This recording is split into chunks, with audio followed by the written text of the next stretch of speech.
in a second. Hello, everybody. Welcome to the show. I'm Dwayne. And I'm David. And we're just two best friends talking about the show we love, Survivor. Tonight, we are live on our website. People are in the chat room chatting. I'm watching Twitter, hashtag STWDD if you're watching us live. And also, you can leave your comments on YouTube. We have a special guest tonight. And hang on one second. What, David? Mine is not recording. You're not going to believe that. Why? I don't know. I thought we'll it was start moving, over but then. it's not. It's moving. It's not moving yet though. Let me. I must have hit the recording thing, but not the red button. So can we just do it again? All right.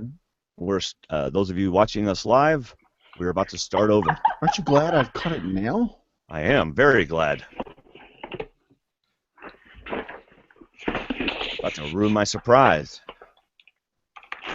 I'm trying to put my computer up higher so that there we go. What do you guys do? You point the webcam down at you? Oh, I have this big setup in here. Oh. Yeah, the camera's above me, way up there. Okay. This is my lazy setup. This is I didn't feel like decorating the room. Just got home. Are you recording yet, David? Yes, I am. Okay. 3, 2, 1. Blast off. Oh, she said blast off. Great. That throws off the whole recording. That's all right. I'm not that nitpicky. All right, here we go. All right, take 2. Hey, welcome to the show, everybody. I'm Dwayne. And I'm David. And we're just two best friends talking about the show we love, Survivor. And tonight is our recap and feedback for episode 12.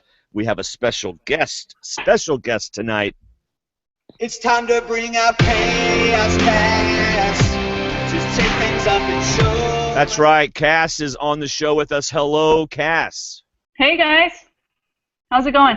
It's going great. Good to see you. Glad you're on the show. It's been a while. Yeah, glad to be back. Yeah, I have no idea why you would all of a sudden want to be on our show again. Well, you know, I thought we arranged this early on this season. Actually, we did, y'all. Those of you who are thinking that Cass is some sneaky promotional person, yes. Well, she really is, but we did plan this like 2 months ago, so.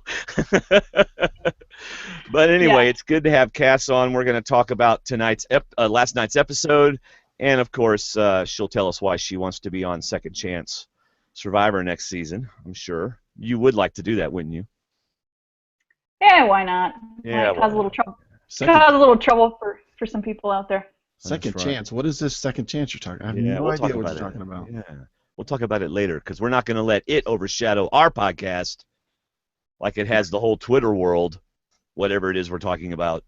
I'm on a Twitter sabbatical. Man, I might be too. This is getting ridiculous. I don't like Twitter anyway, so I'm definitely getting on sabbatical now. I tweeted a picture of me in the shirt with Jeff in your shirt tonight. Yes, I saw that.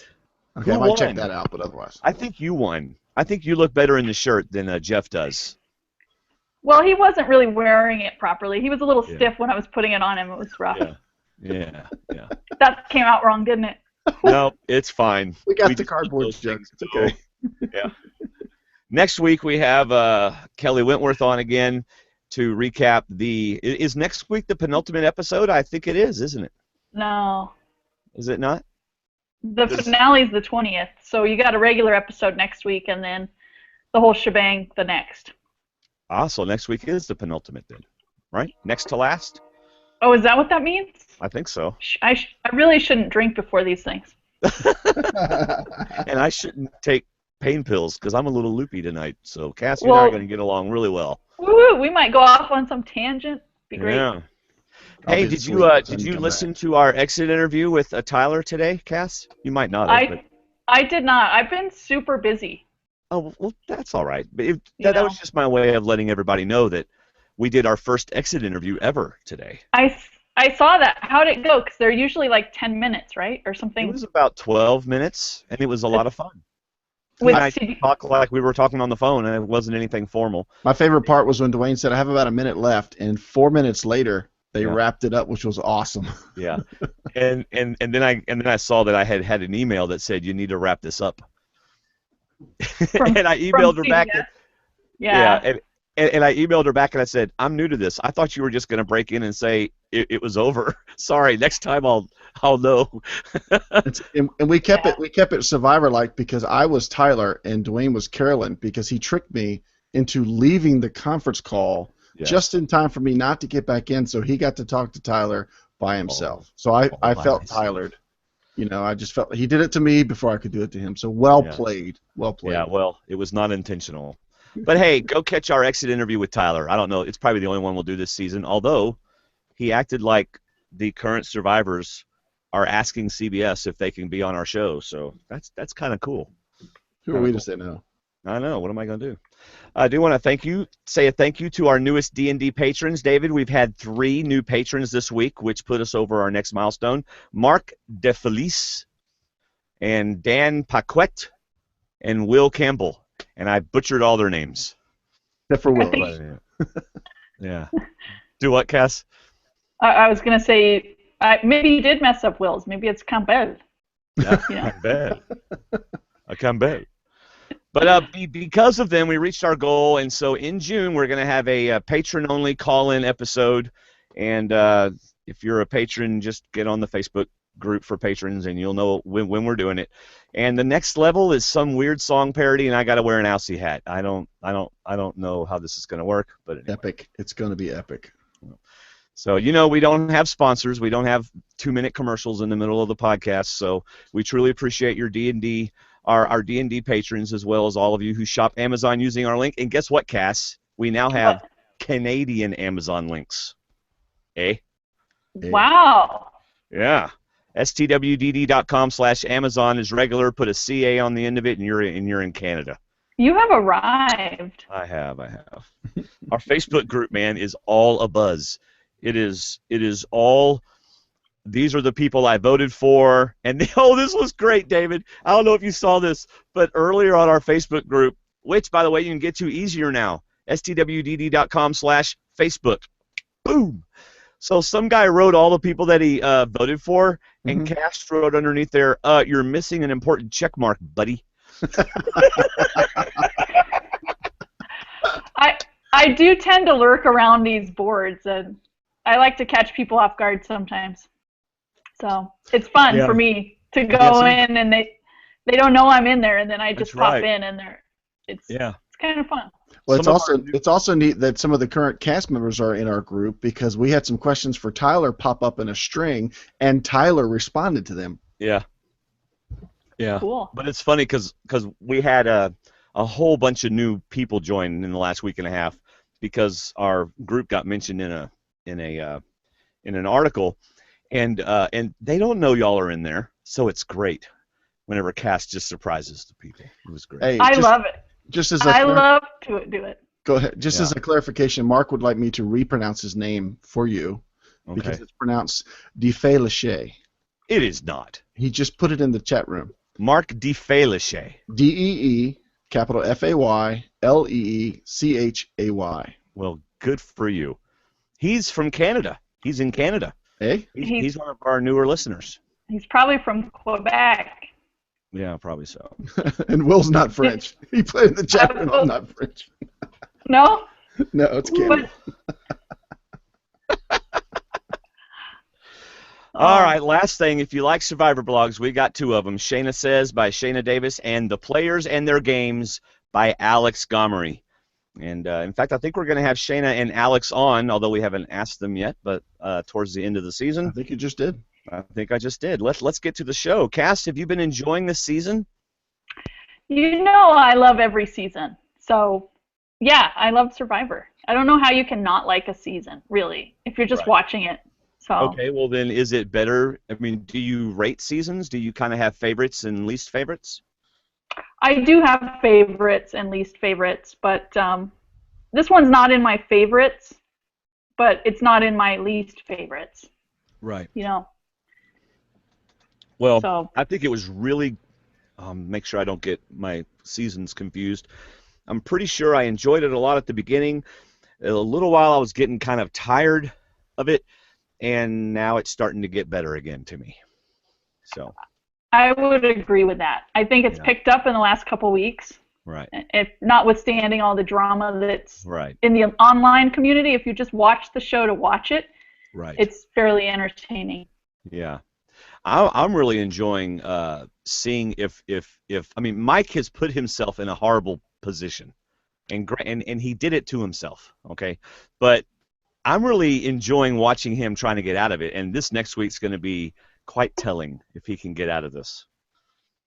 But how epic is it going to be now that he has removed his #1 challenge threat? If he just continues through these next ICs and he can take it. I really think he can. He's a challenge beast. Now, has he really removed his #1 threat? Because I think she's still there.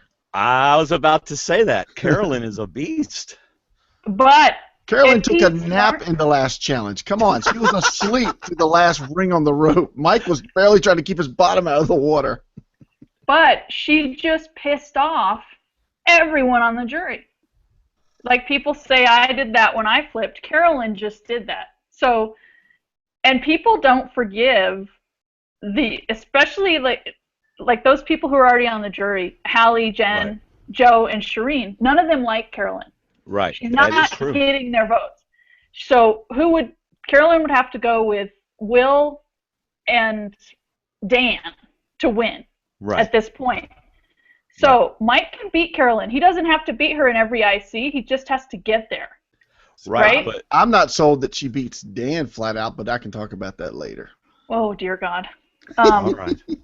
But, so I don't think Carolyn can win this.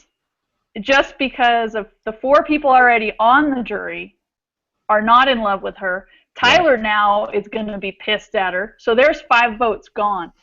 Right. Bye-bye. I think Tyler respects the move that she made because she did it to him before he could do it to her. But at the same time, I think she did it too early. I think she did it with too many numbers still in the game. Even though she has an idol and she is a challenge threat, I think it was too early for her to dump her one. I mean, he was not a threat to her. I mean, he only outlasted her the one challenge. But then again, don't you think we're coming up on puzzles and we're coming up on something other than physical strength? Well, I hope so with Will and Dan in there. But, those poor guys. Well, I don't think they'll do too great at puzzles either, so I'm not sure. No. Maybe a cheeseburger contest would be rigged for one of them. Dan loves cheeseburgers. That's right. Right. Oh, cheeseburgers and sandwiches. They could have like a sandwich bar. Yeah. A making contest. There you go. That's right. But that's right. I don't think Carolyn is that great at puzzles. Mike was pretty good at puzzles. Right. Rodney to me is like a Tony. He's just going to throw the pieces around. So I'm not discounting Mike. And the move by Carolyn, I love the move, but I know how the game works and I know how bitter people are. Right. And I think she's lost 5 votes already. Right. That's speaking from my personal experience. Yeah, those 5 people are going to have a lot of time together at Ponderosa. Right. And the mood is set with Hallie, Jen, Joe, and Shireen. The anti-Carolyn wave has just, it's a tsunami at this point. And the best thing Tyler can do in there is just assimilate and say, yeah, man, she screwed me too. And then he'll get in that mindset by the time we get to the jury. Right. But can Mike make it to the end if he doesn't win, though? If he doesn't win immunity challenges? That's the kicker. Question. Right. But he may be our greatest winner ever because he may just go on a run. Man, I just think it would be an amazing thing. I think it'll be as amazing as Chris Daughtry's run, where he faced all those women and ended up breaking them up enough that he got to the end. Right. Since we're talking about... Go ahead, Cass. And there's probably an idol going back into play. Yep. Yes. And I would put a lot of money on the fact that Mike will find it. Yeah. Well, not only that, but production is making sure he finds it. Oh, did I say that? Yeah. Who said that? That's right. I'm sure we'll get something that's huge next episode. Yeah. While we're talking about Mike, here's a YouTube comment. I'd like to hear your thoughts. This is from 4Seer44. I'd like to hear your thoughts on Mike's game. Well, we're already doing that. Everyone's saying that he went wrong at the auction, but did he doom himself earlier in the pre-merge? Was there any moment that sealed his fate without the auction bluff other than the Joaquin boot? I don't think so, because I think Dan was one of the first ones today to say he lost all credibility at the auction. because some people took it personal that he was actually out there playing to win, trying to get an advantage. He put everybody out high and dry, and he was trying to take advantage to win, but it was apparently very personal. I think the bluff was the turning point for him. Yeah. Yeah, I pretty much feel like it was the auction that doomed him. What about you, Cass? I think he was a target. I mean, he's a strong guy. I think he was playing hard and people knew it. And I think he wouldn't have done that at the auction if he didn't feel that he were being targeted. And maybe I think he's actually a nice guy, so I think it got to him. And that's the only reason he backed out. So that move could cost him the game, backing down from that. Sure. Well, yeah, maybe so. Because then he would have had 2 votes. Right. I guess the fair thing for me to say is, based on what I've seen on the show, I think it looked like it happened at the auction. But it probably happened a little bit before that, but we wouldn't know that because they didn't show us. By the way, Cass, did you notice on your overlay it says a little chaos above your name? Isn't that cool? I saw that, and look at my glasses are broken, so I look all chaotic tonight. Yeah. Well, you know what? Your glasses are as crooked as the chaos on your overlay, so it lines up. My mind's a little crooked, so I think I'm actually seeing more clearly. There you go. All right, so I had some initial thoughts on last night's episode. Sorry. I think Carolyn is going to go to the final 3 because, one, she isn't going to lose immunity challenges, but if she does, they're not going to vote for her anyway. I mean, they're not going to vote her out because they got bigger targets. And she has an idol. And we're already down to what, 7 or 6? We're down to 6. And she has an idol. So I think she has a pretty clear shot to the final 3 myself. I see her playing the idol. I don't see her winning another one. Another idol or like another. I mean, unless Mike. Oh, I can't decide what's going to happen. Are they going to give Mike an idol? I think they're going to give Mike an idol. Right. Because there's 2 more times you can use an idol this season. Right. And for those of you out there who think we actually really think they're going to hand him an idol, that's not what we're saying. We're saying that the cameramen are going to conveniently camp out by a tree, and every time Mike goes by, they're going to shine the camera in the tree. That's what we mean. So they're going to come to the camp and say, that's a nice chair, Mike. Do you like chairs? We like chairs. See, there's 3 chairs by the tree over there? We're going to go sit in those chairs with our camera until you come over there and do the happy dance. Yes. Or they'll say, remember where you found that last idol? Would that be crazy if another one was hidden there? Yeah. Yeah. During one of his We've never done that before, except to every alpha male we love. Yeah. Oh, here's the famous Malcolm spot. Just go ahead and go to that one. Remember when Malcolm was here, Mike? He found an idol right there. All right. I do have another initial thought. Let me give one of mine because it counters yours. My initial thought was that Carolyn jumped too soon because I don't think Tyler was. He might have been a strategic threat or a social threat, but I don't think he was necessarily a challenge threat to her. But I think she moved one move too early, and she's going to have to play the idol next week. I don't think she's going to win either. I don't see her making the final 3. In fact, I see her going at it maybe 4. Wow. Okay. Yeah, that's my prediction on that. That was an initial reaction. It's funny because it was the opposite of what you just thought. So that's good. Well, yeah, I think the 2 bigger threats to win right now are Rodney and Mike. Mm-hmm. So I think Rodney has a good chance. I think, I watched the Ponderosa stuff, and everybody there likes Rodney. No matter what his comments have been, he's kind of like Tony. He's like this kind of offensive, but it's acceptable offensive because of who he is and where he comes from thing. Right. So, and he's not mean-spirited. He's just that guy. He's just, he's just a Jersey Shore-ish guy. He's that guy, but that's my second initial reaction was I felt like we were seeing the demise of his game last night because I didn't feel like, well, not so much that, it's that what plan of his has ever worked? Every time he comes up with a plan to get out Mike, nope, that didn't work. To fool Mike, that didn't work. To keep Joaquin and have a bromance and go to the end, that didn't work. What plan of his has worked? I think Rodney is a very social guy, and that's probably his point. He probably does have friends on the jury, but I still think he's going to have to sell to them. I think there's enough fans on there that want to see somebody win that did something. And if Dan presents a case that Rodney did nothing and Rodney can't counter it, then I think it improves Dan's chances. I felt like last night we were seeing the Rodney's game was losing strategic points. He still got social points, but I just felt like we were seeing a little less of Rodney last night. Yeah, I didn't like the whole birthday stuff, and I don't care if it was an act or not. There was some truth in it, and oh yeah, no. The only time it became an act was when everybody came back. He was whining about his birthday.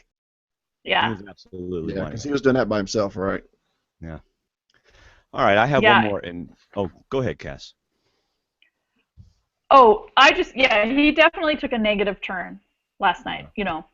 But he and Mike have been the rivals. I think they're trying to set them up. Like every season, there's supposed to be kind of a couple people who are rivals, and we don't really have that. It's like everyone against Mike, so they're kind of throughout the season they've shown Rodney and Mike fighting over firewood or food or whatever. So that's the only thing they have to work with and hype it up kind of so we don't look like we're getting a pagonging type situation. I completely agree. I think the finale promo is going to be Mike versus Rodney for the whole finale episode because the Mike versus Tyler lasted, 2 episodes? And that's so I think it's going to be Mike versus Rodney for the end. I think you're right. And how horrible will it be if next week Mike or Rodney go? Because the finale then is just everyone against Mike or those 4 that really people are not loving. Mm-hmm. So, yeah. Well, I keep forgetting Sierra's there. Oh, we don't hear her that much. Yeah. I kid you not. We were watching it. I think it was last week, and she was on and speaking for the first time. And my husband said, "Who is that? Where did she come from?" And I was like, "Oh God." That's great. He's the ultimate casual fan. Just watches it, goes to bed, doesn't care. Right. She's a producer that got caught on film. So. Yeah. Yeah. Oh, she's the camera lady. Just don't worry about her. Yeah. He's like, "No, really, who is she?" And she's been there the whole time. She's the idol hider, and she's talking to Mike. And we haven't talked about her this whole time. No. So. And we probably won't talk about her that much tonight either. Like the rest of the show. One thing about Rodney, though, is like you were saying, Cass, I think people enjoy his company in that he's funny and he provides laughter around camp, and that goes a long way. How well you got along with people goes a long way, doesn't it, Cass? I might have learned that lesson. Yeah, you might have. I'm working on my impressions. No, they won't be taken the same from me. So he does. He gets along with everybody. He's not offensive. And if you look at his voting history, he just looks like a guy who's trying to do stuff but is not successful. And he can be like, at the end, "Hey, I tried what I tried, but listen to my impression of you." Yeah. And then people will vote for him. That's right. So that would be awesome if he did an impression of every jury member coming up with why they would vote for Rodney. That would be awesome. What if he was a total first grader and just mocked their question? Like if someone said, "Why'd you vote me out?" He'd be like, "Why'd you vote me out, you mean?" That would be awesome. Like if his response was just to totally repeat what they said in their impression, that is gold. I would give him my vote if he did that. See, that's what I mean. It's not always about gameplay.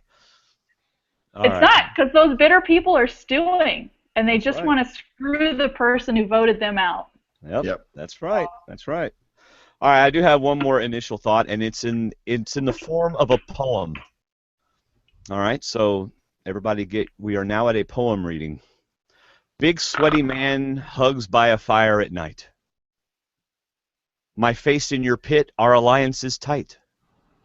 You wrote my name on the parchment last night, but I'm still okay because you hugged me tonight.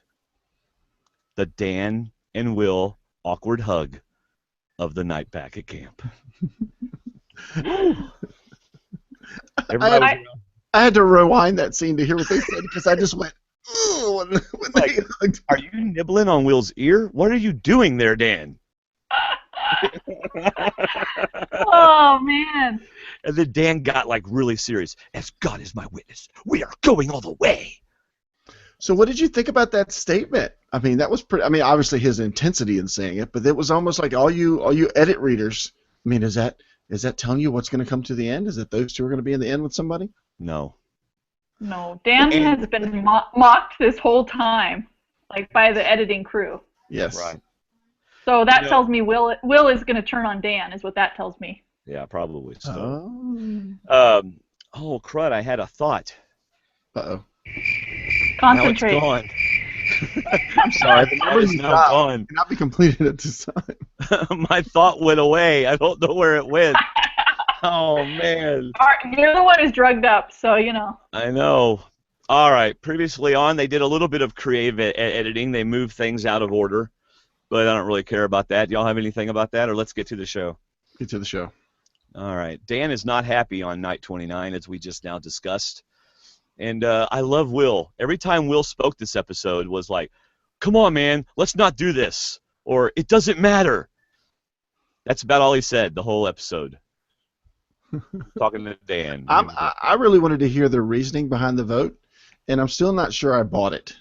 All I heard was we had to write down a name to force a split or force a tie, and what they weren't saying was to save Tyler. Right. And we never heard that, but I'm still trying to understand what the plan was behind writing down Dan, because if you can't vote Mike or Shireen, then you got to vote somebody. You know. Well, Tyler's not going to vote for himself. I know. I have to write down a name. Well, then you write down Mike or you write down Shireen, like the plan. Yeah. Well, so that I didn't. Well, as Tyler said, Dan is anything but trustworthy, which makes him gullible, and he believed it. Well, yeah. I mean,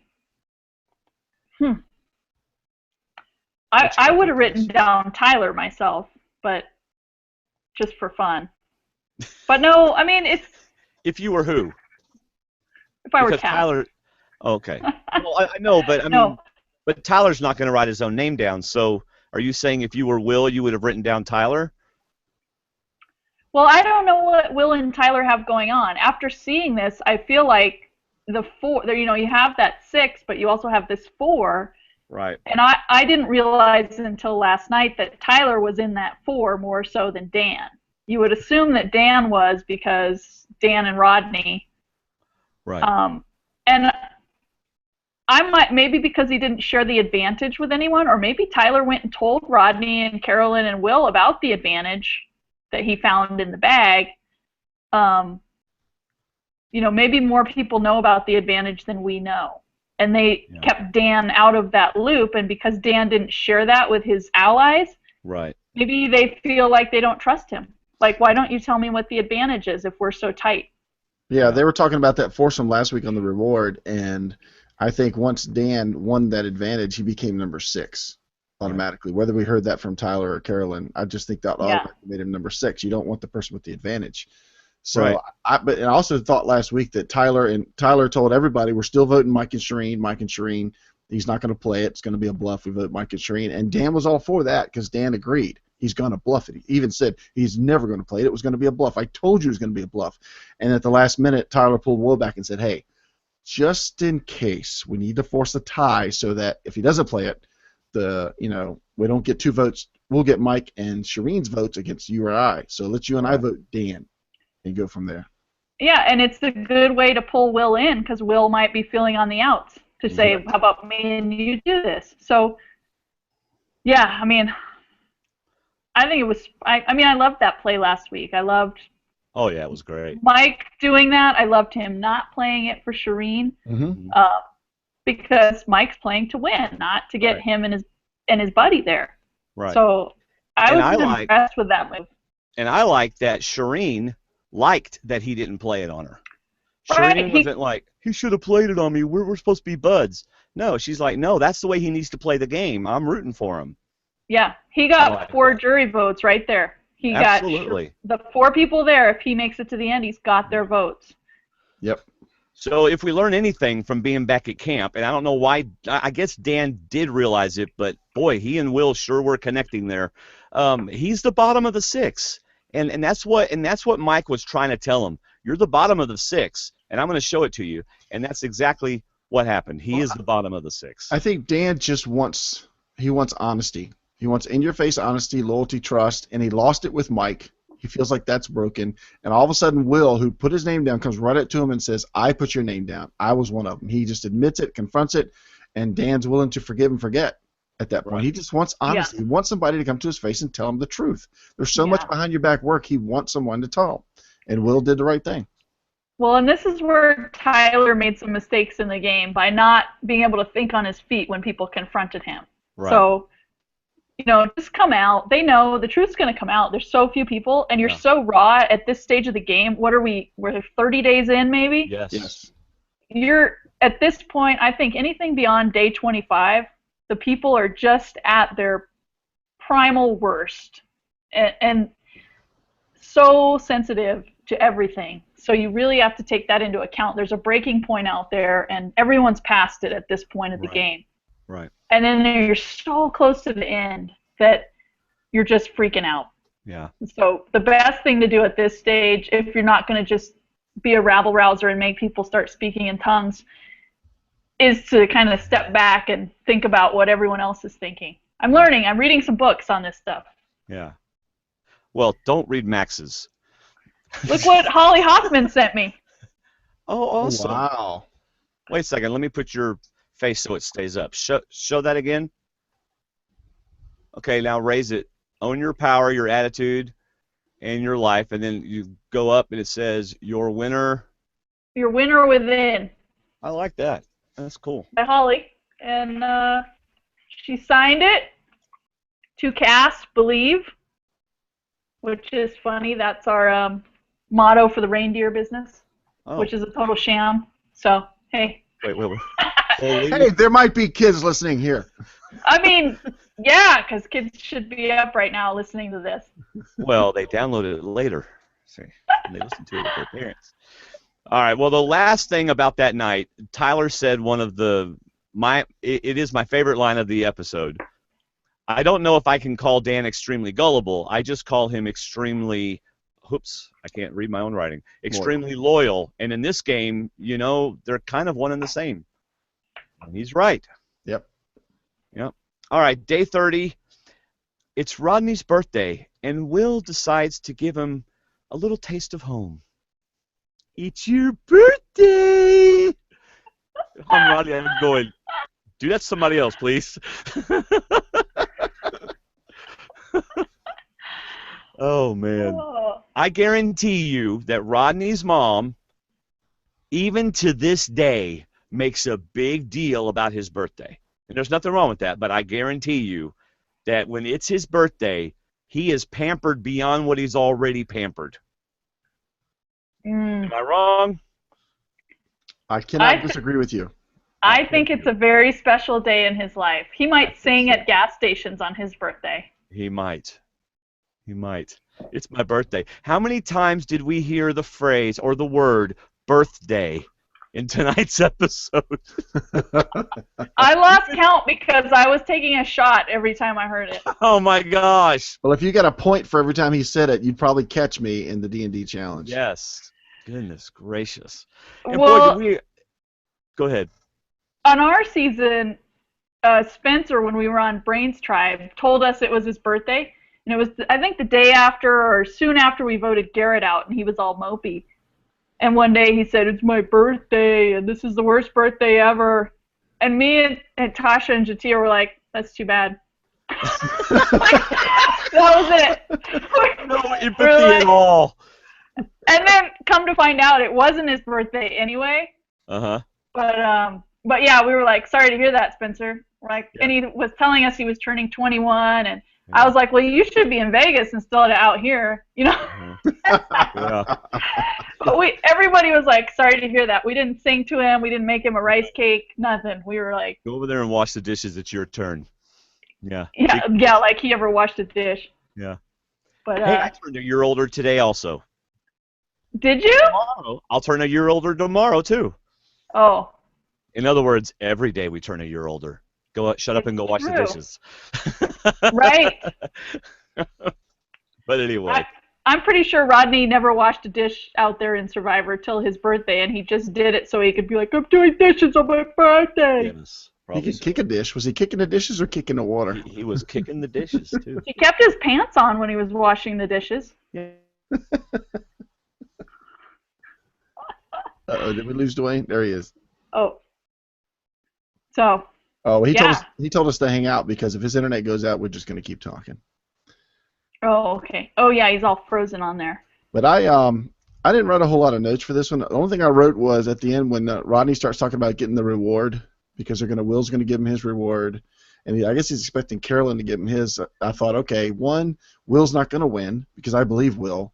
Two, Rodney's not going to win the reward, and Carolyn is, and she's going to keep it. So it just.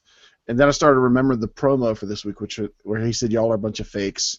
You know, can't believe anybody," and it's almost kind of spoiled the reward challenge. Well, what happens out there when you start, you don't know if it's going to be an individual thing at this stage where you get to pick people, and when you get down to 7 or 8, you think it could be the family reward, right? Right. Where your family comes in, so you start making deals with people, like, hey, we're the parents, we're the married people, let's all bring our spouses or our kids or so maybe that when did you was have family in yours? What number were y'all at when you had family? We were at 4, remember? Oh, okay. And it was day 37. It was the latest they've ever had it. Wow. Oh, that's right. And they got to come watch they brought us peanut butter and jelly and then hung out and saw our camp and then watched us do the Final Four immunity challenge. That was the one I won with my husband there. So where you were still on the pole while they were doing the puzzles. For like 20 minutes. Yeah. I have that puzzle at my house. Signed by Jeff Probst. So, but you get to this stage where you feel like the family visit's coming, and it usually happens between 6 and 8, right? So you start thinking that's a big goal out there when you're out there is to make the merge, make the jury, and then the next step is to make the family visit. Right. So at this stage you're talking, and when you go to those rewards, you're like, this might be the family visit. So you're really making deals with people like, I'll bring you because you haven't had a reward, or, who's visiting. If it's your second cousin, sorry, I'm not taking you. I'm going to take the person who's married or the person whose mom's coming or whatever. So that might have been what happened prior to this reward where they were thinking, oh, we're final 7. It could be the family. Yeah. I'm glad that Sierra actually pointed that out after the challenge. She said we had talked about it being a solo person victory. If they won, Rodney would be one of the people picked. So I'm glad she said that. I completely forgot about that it could be a single person reward challenge. So that was Did y'all just carry on without me? Yes, we did. And it very well could have been a family visit at that point. So I can see why he would be mad because you don't know. Like sometimes the people at camp who don't win don't even know it was a family thing. That's true. So I could see that. But when they brought out the orphanage stuff and the bikes and stuff, I'm glad Carolyn wouldn't give it up because that's a big one for a mom to go on. That's the only reward I won on my season. Yeah. And, I mean, that's one of the days I had tears in my eyes going to the school and, one of those very out of Survivor moments. Probably one of the better rewards that you'll ever go on Survivor because you get to get out of the game for real. When you go out on a boat and just eat cheeseburgers or whatever, you're not really out of the game. But when you go somewhere like that and you're interacting with kids and just like removed from the game and remember there's a life outside the game, it's a great moment and it's a great time to just reflect. I remember it was you and Woo and Spencer that got to go. To me, when y'all sat down to eat, it was almost like you breathed for the first time in about 30 days. I mean, you did talk about the game, but still you stopped and you just took a breath. And you had a very next-door neighbor conversation. It seemed very relaxed and very calm. And like you said, that whole day put you in the mood just to relax and talk about possibilities, talk about the game. And I agree. I could see where that would take you out of the game for a few minutes to allow you to have those moments. So I think, Carolyn not giving it up to Rodney, I think it was selfish of Rodney to think that a parent and a mom especially would give it up for his birthday. I mean, he kind of would probably be like, I don't see Rodney as a big pro-kid type person. I mean, it was discovered on, what's it called? What's that one? Tinder? No. Yeah, he was trying out for Hero, I think. Oh, was he? I thought he was found on Tinder. Oh. Which I can only imagine Rodney on Tinder. But yeah, and who would give up a reward? I hated last season when people were like, no, you go, no, you go, no, you go. No, I'm going. But I was like Rodney. I didn't go on any rewards for a very long time. Yeah. And then Probst, welcome back, Hi, Dwayne. Hey, Dwayne. And then Probst tries to instigate stuff, tries to stir stuff up. No way. Since when in the last 29 seasons has Probst said, so would any of y'all like to give up your reward? He doesn't do that, but he did tonight or last night. Now, one thing, what I didn't like about this reward is, and it's happened one season before where they did this, where the person that doesn't get picked, I don't mind that, but I like it when they let that person choose who's going to win. They get to pick a team to root for, and they get to go. You know, they're not going to compete, but let them pick a team to win and root for them. Because in that case, Will, if he thinks about it, he picks Mike, Carolyn, and Sierra. If they win, he gives Rodney his spot. If they lose, then Rodney gets to go because he wins. So Rodney gets to go either way.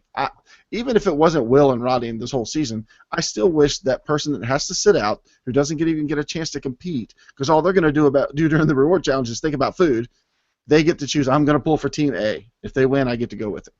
Right.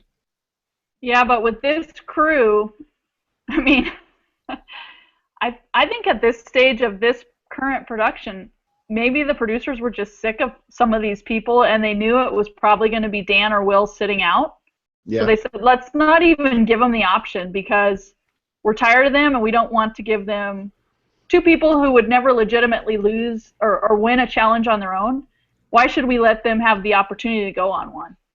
Then if it's an odd number, then do an endurance challenge where everybody competes. Do the team challenges on the even numbers. But then Will and Dan are out anyway. Yeah. So he didn't really miss out on anything. True. Because he was never going to win. Right. So do you think they're trying to instigate drama by having somebody? Oh, man. I'm trying to be nicer now, and I just ruined it. But, you know.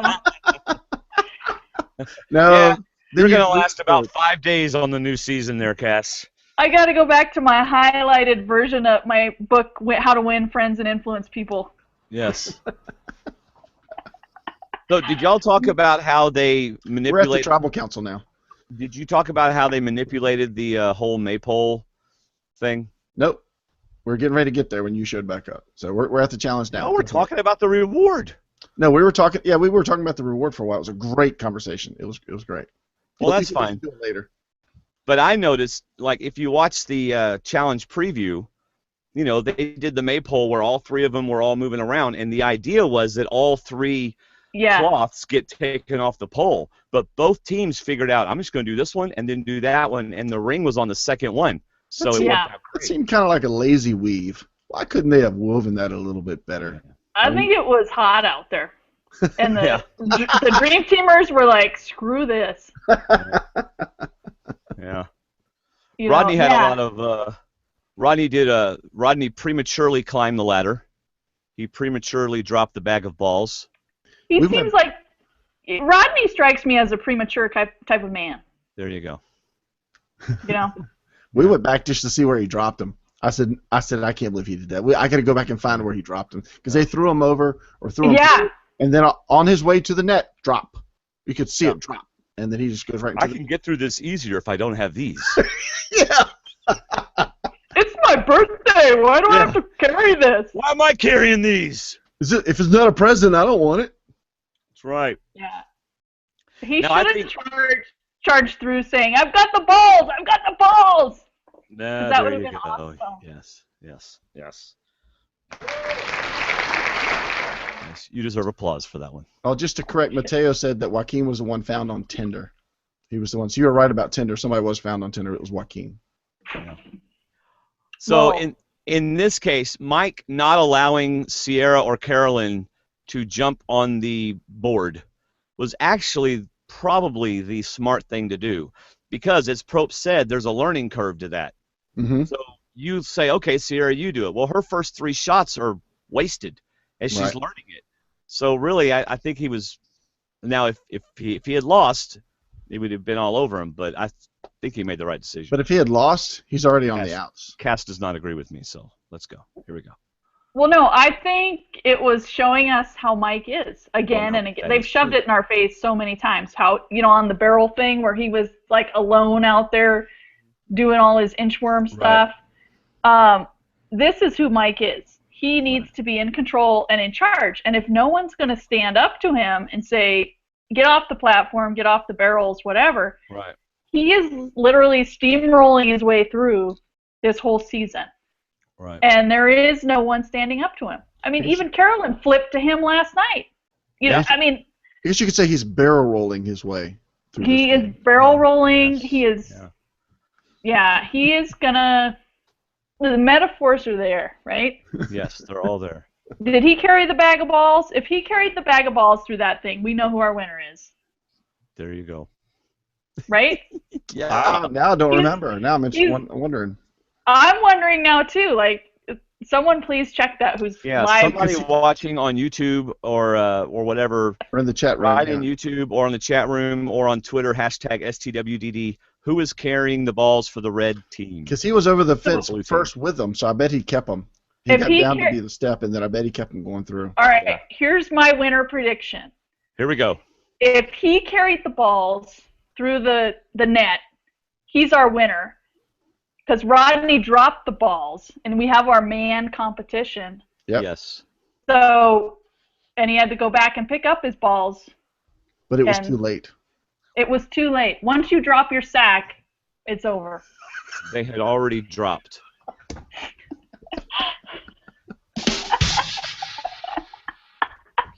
Cass, you're not allowed to drink next time you come on the show. I'm talking about challenges. Where's your mind? Yes. No, I'm holding myself together pretty well over here. No. So. But really, seriously, if I were an editor, I'd be laughing at that one. Oh, yeah. So. Oh, they made a point to show it to us. Yes. Cass, we have a request. You remember Will the Giant Ninja and how he had a major lawyer crush on you? Well, it happens a lot. Yeah, he has made a request. Oh, dear. Cass, we can't see your shirt, so he wants to see your shirt. There you go. Survivor Talk. Excellent shirt. Excellent shirt. At least I got to keep it on. I'm surprised he didn't say, take it off and show us. Yeah. He'd be like, put it on Jeff. Put it on Jeff behind you. All right. Anything else about the reward? We covered that well. Yeah, I know. You covered it while my internet was dead. I think that's good. That's the best challenge ever, too. I hope they do that every season, because some seasons they don't go do their goodwill thing. Yeah. So Mike Holloway says, pretty good with balls. So there you go. I guess Mike Holloway is letting us know his talents. Wait, does that mean he carried the sack through? Oh, yeah, Mike, since you're listening and watching, did you carry the ball sack through the net? Or did you let a woman carry it for you? Okay, we're going to move on. We are going to move on. Gosh. All right. I'm sure Mike... I don't think the girls carried it through. Because Mike, actually, he got down and let the girls yes. step on him to get in. Yeah. Yep, he was the Mike ladder. I can imagine a scenario where he would... Because he got them from the wood. Yep. Well, no, but he dropped... All right, shut up. He dropped them, so one of the girls may have picked them up.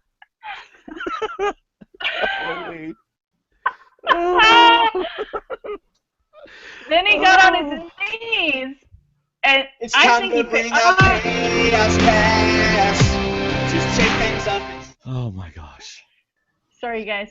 Were you gonna say something else that I was gonna have to? Were you gonna say something else? Okay, let's move on. Later that night, we're having too much fun. Okay. Rodney trying to sell his "I want to go home" thing. Oh wait, no, did I get the back at camp? Oh yeah, we forgot the whole back at camp. How about the hornet's nest when we come back? Very well timed. Yes. As soon as they all took off, here comes Rodney kicking cans and pans and everything else. Yeah. Yeah, I should have got a soundbite of somebody whining and played it tonight. But got it. Yeah. She's got the soundbite. I got it right there. It's my birthday. Happy birthday. Yeah. What in the world did Rodney say that Dan said, you know, even for me, that was a bit much. I'm sorry, we just had episodes full of horrible things, and I didn't hear anything that Rodney said that was worthy of that. Didn't Dan call Rodney's mom a whore or something? Yeah, he did. Now, he was goofing around, but yeah, he did. No, I mean, but so what could be more offensive than that? What offends Dan? Let's talk about what would offend Dan. Like, if you said something about the Postal Service? If you lied to him. If you dishonesty. Tell him the truth. Exactly, I agree. That's what you know what offend him. If I ever got on with Dan, this is what I would do. Quietly not. If I was ever playing Survivor with Dan, I'd be like, I can't disagree with you. I agree. I really can't. And then I agree with every single thing you are saying. And then you turn to the camera and say, however. Yes. I'd be like, postage stamps should go up so technicians are paid more. Yes. Mike Holloway says, it's my man purse. I have no idea what he's talking about. Yes, Mateo looked it up and he said Mike was carrying the bag. Yes. Oh my God. Right here. Mike carried it. He's your winner. Right there. Under the Chaos Kass ball carrying theory, yes, Mike is officially our winner. Well, he good, carried. Which means the you other heard it here guys, first. That's right. We heard it here first. Which means number 11 will get to go. Or someone else will say, "Hey, I have a theory," and not tell everybody they heard it on us on our show. Oh. No, that won't happen. But even if it does, who cares? Rodney, let's see. Rodney tries to. Oh wait, Rodney to Tyler. Why would he play? This was funny. Why would he play the idol? And Tyler's goes, because it's Survivor. Hello. Okay, I wrote this. These were my favorite lines. And I may have missed a few words. Rodney says, "Why would Mike play his idol if I'm ready to go?" Tyler said, "Because it's Survivor and people have to anticipate crazy." Rodney says, "But how crazy is that thought?" Tyler says, "It is crazy." So 3 crazies in 3 sentences in a row. Yeah, that's got to be a first time on Survivor. But it's like Tyler's having one leveled conversation and Rodney's having a disoriented conversation. Yeah. And it's just, and they're not talking on the same level because they're not. To me, this is where Rodney's just shooting. He don't know where the target is, but he's shooting over the fence. The target's somewhere over the fence, and he's shooting. So he's trying, but he has no idea where the target is. All right. So let me ask you, talking about Rodney trying this whole thing and missing the target, should Mike, instead of calling Rodney out and basically saying, "I'm not going to write your name down. You're perfect to take to the end," should he have acted like he was falling for it and then manipulated the vote? Well, good question. I think if he'd gone that route, then he would have flipped on everybody he was trying to work with. Okay. Instead, he was being honest. Cass agrees with you, I think. No, I mean, I like your question, but I think Mike has to start rebuilding some form of relationship just in case he doesn't win. He's got to build some form of trust with somebody, maybe Carolyn and Sierra. But if they, I vote you out. I'm not going to vote you. I mean, that was an honest answer. Right. Because he basically said, "I don't buy it. I'm going to play my idol." But if he plays up to it like, "Wow, we should vote him out if he wants to go," and then somebody goes back and says, "Hey, he's buying it," and then he's lied to the people that he was talking to. Yeah. So I think what he did was the right way to play it. I think it was the right way to play it, and I think now Mike can go. I'm all nervous because I know Mike is listening, and I've been discussing his balls. Don't worry about it. So no, but the reason I think it was inappropriate. So the reason I think it was good is Mike has always left that door open for the blue collars, and he hasn't burned. He has not personally burned a blue collar. So if he tells Rodney, "Dude, I'm with you. We're straight up. We're blue. Or whatever he's saying, blue to the end or true blue or whatever." He hasn't gone against Dan, and he hasn't gone against Rodney actively. So if either of them end up on the jury and Mike makes it to the end, they're going to vote for him because he can just go there and be like, "I never screwed you guys, and I tried to work with you." And he opens that door for potentially if Dan has that light bulb moment where he's like, "Oh my God, nobody likes me. I'm on the bottom." Mm-hmm. That he can go and reform that blue collar alliance, and those would be 2 perfect guys for him to take to the end because he would beat Rodney or Dan. So if he could get them back in his corner at 6, Carolyn plays her idol to get out Will, and let's not forget Sierra. Oh, yeah. Though we seem to. But he can pull Sierra back in, too, because I don't think Sierra dislikes Mike at this point. They're the 2 tallest people out there, so they could have a bond. Yeah. I mean, if anything, Mike has not voted against Dan. Like you said, Mike only showed his true colors and that he tried to get the advantage over them. He ended up rescinding that. He did not go for it, and he has yet to vote for a blue-collar person. Exactly. And instead, he actually linked up with Shireen and Jen, which could have possibly helped the blue collars get rid of the 2 challenge threats in Tyler and Carolyn. And then he gets rid of Tyler. Yeah. Yeah. So you're right. He has not flipped on the blue. He's still true to blue. Yeah. So if he stacks that jury with the no callers, which he's got, Shireen, Tyler, I think he earned the respect of because I think Tyler's a gamer. Yeah. So anyone else he sends there, he can totally say, I tried to work with you, except Will. But Will is the ultimate GOAT to me. Right. Just his edit and everything. There's just no way Will is winning this game. Do you get the idea, speaking of Will being the ultimate GOAT, do you get the idea that Probst's final statement last night was a way of saying, would you please get rid of these people? Because he basically, let's see if I actually wrote it down. Yeah, because he wants a fight for the Final 4. He doesn't want 1 or 2 people winning it without a real challenge going with them. Wrote, well, if there's one thing that should be most concerning, it is the admission that everybody wants to take the weakest to the end. Translation, stop playing that way. Well, wow, we're season 30 and Jeff finally has caught on. Yeah. Hey, Jeff. Be careful what you say, Cass. Because really? Even though they say it's all the votes, don't believe it. It's who they want on the show next season. I don't give a shit, man. Oh. I mean, a crap. A poop. There you go. I don't give a... I know, I'm just playing around. No, Jeff has never been in love with me. He didn't want me on his show to begin with, and right. So. But somehow you found yourself amongst 32 people on a ballot to get on another season. Yeah, I cannot imagine you not getting on next season. I mean, seriously, because you bring something to the table that the others do not bring. Assuming that you're going to play the same way you played last time, which you may or may not. I don't know. I would not assume that anyone who has played and lost would play the same way they played the prior time. That's a dumb assumption, right? Right. Yes, I made it didn't work the first time. No, not you, but I'm just saying people who say that, like. But there's a certain expectation that you are going to behave a certain way, so. Anyway. So Cass walks out. Let's go back to this season. I'm completely loyal this season. So. Go ahead, Cass. Let's go back to the season. Go ahead. Yeah, let's stick with the recap. I don't want to detract from the current season because I know how it is to be on and be all excited about your season. Right. So. Okay, I do like what Mike said. Just because I talk slow don't mean I am slow. I thought that was kind of funny. But, all right. Did you notice Carolyn's not offering the idol? Now, yeah, that's I wanted to get to that next. I like that a lot because Tyler basically says, okay, so we're about to be in a pickle, you and me. So you and me, we got to work something out. You and me, we got to fix this. And I love Carolyn's response. Well, you got to win immunity. Yeah, that's true. And we got to use it when we need it, which means I'm going to use it when I need it. Right.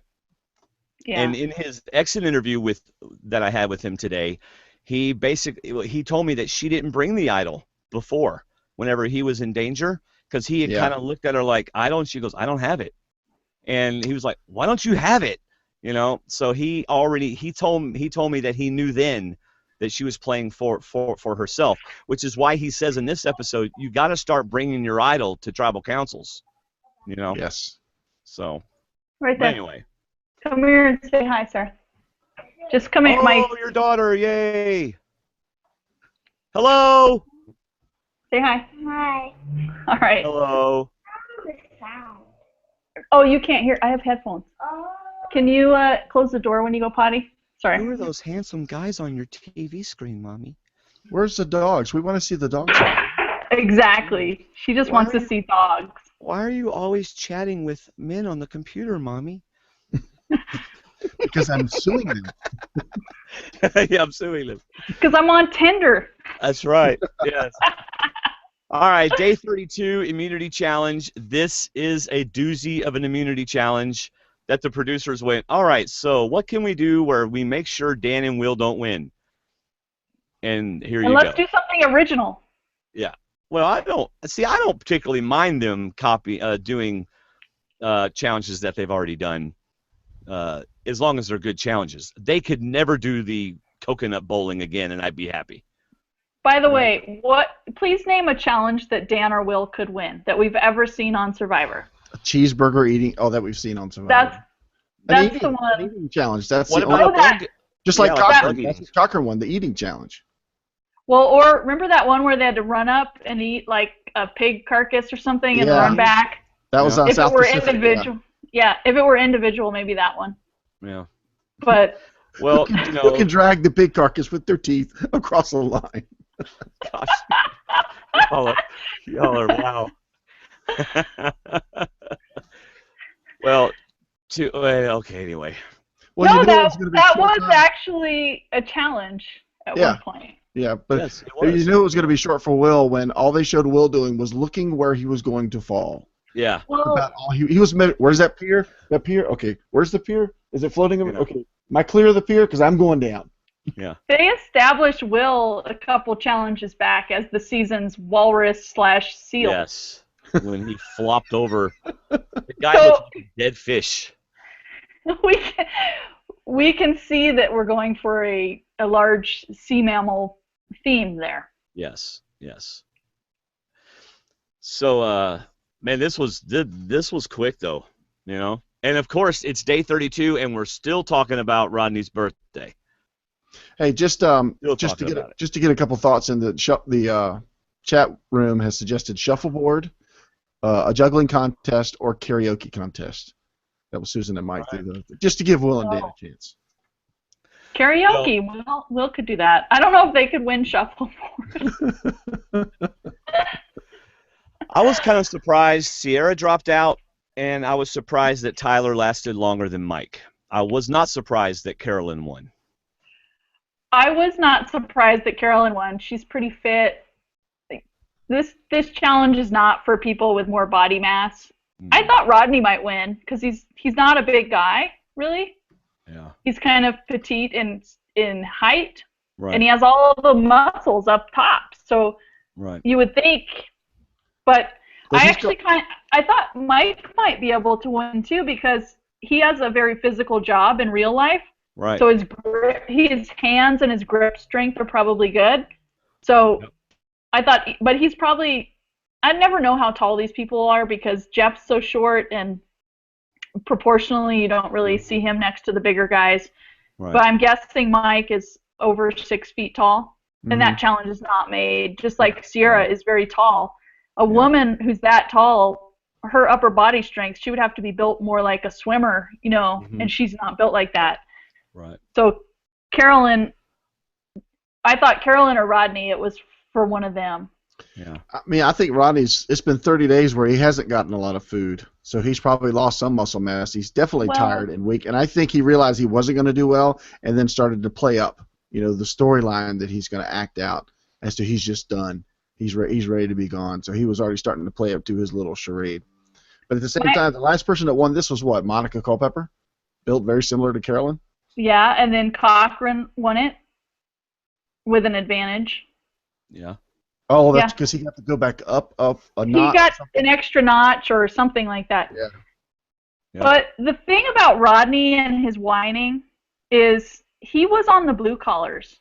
They didn't lose a challenge for a while, right? So they were getting rewards and they were eating and they were getting benefits. I don't like it when someone who actually spent a couple weeks at the beginning of the game not truly suffering goes in and says, wee. If you're a loser, you've lost consistently from the beginning. Trust me, I know this. So when you get to the merge, it's like the game resets, and then the people who were on the dominant tribe sometimes oh, I haven't won a reward. Well, you got a free 15 to 18 days of no stress, which is a reward in and of itself. So it does irk me that he was so whiny about it. Yeah, because I remember tallying up that after the shuffle, his tribe won when they sent the balls up in the air and they had to catch them with the net. So they won that little cookout thing. You know, he got to eat at the merge feast, all you can eat buffet. Right. So he hasn't starved himself for 30 days. Yeah, I completely agree. And this was on our season, I know I was the losingest person for a long time, and I remember someone got mad at me because I said, this sucks, I haven't had anything.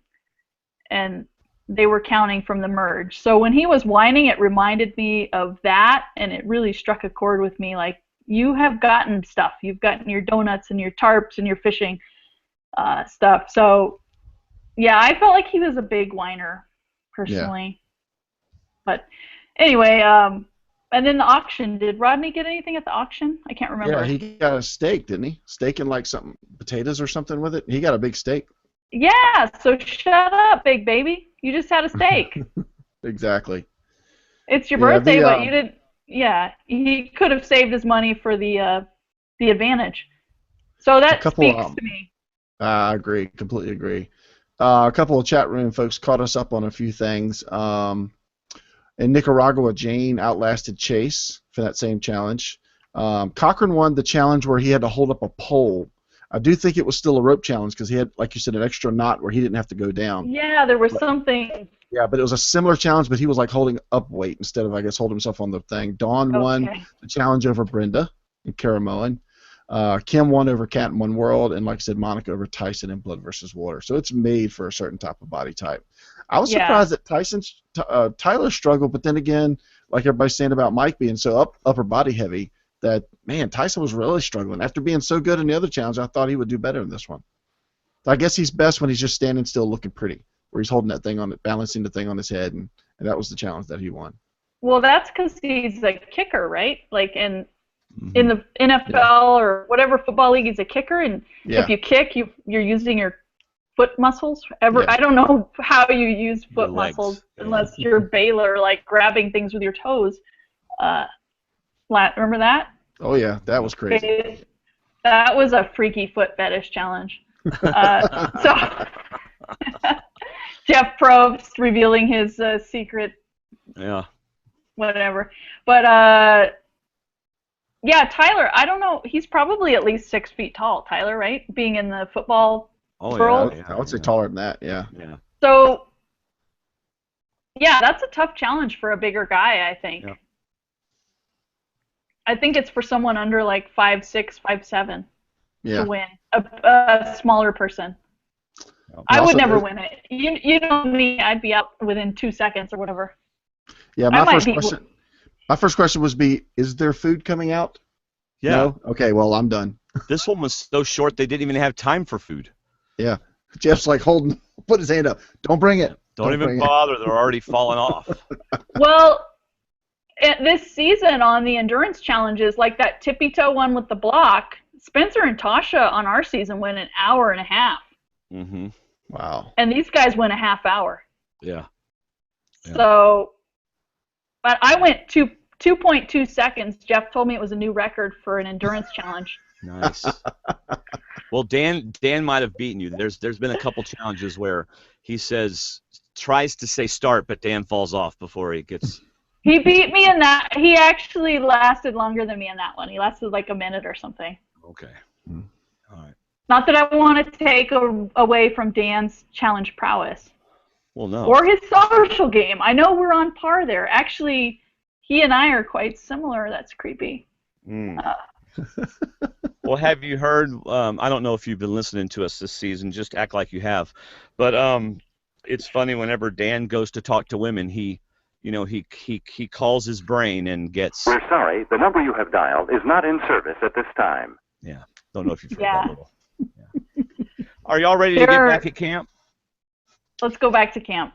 I really figured. See, I got up to go take a pain pill because I'm dying over here. I got a migraine in my mouth. It hurts so bad. And I thought for sure y'all would already be at tribal council when I got back. And y'all were still talking about the challenge.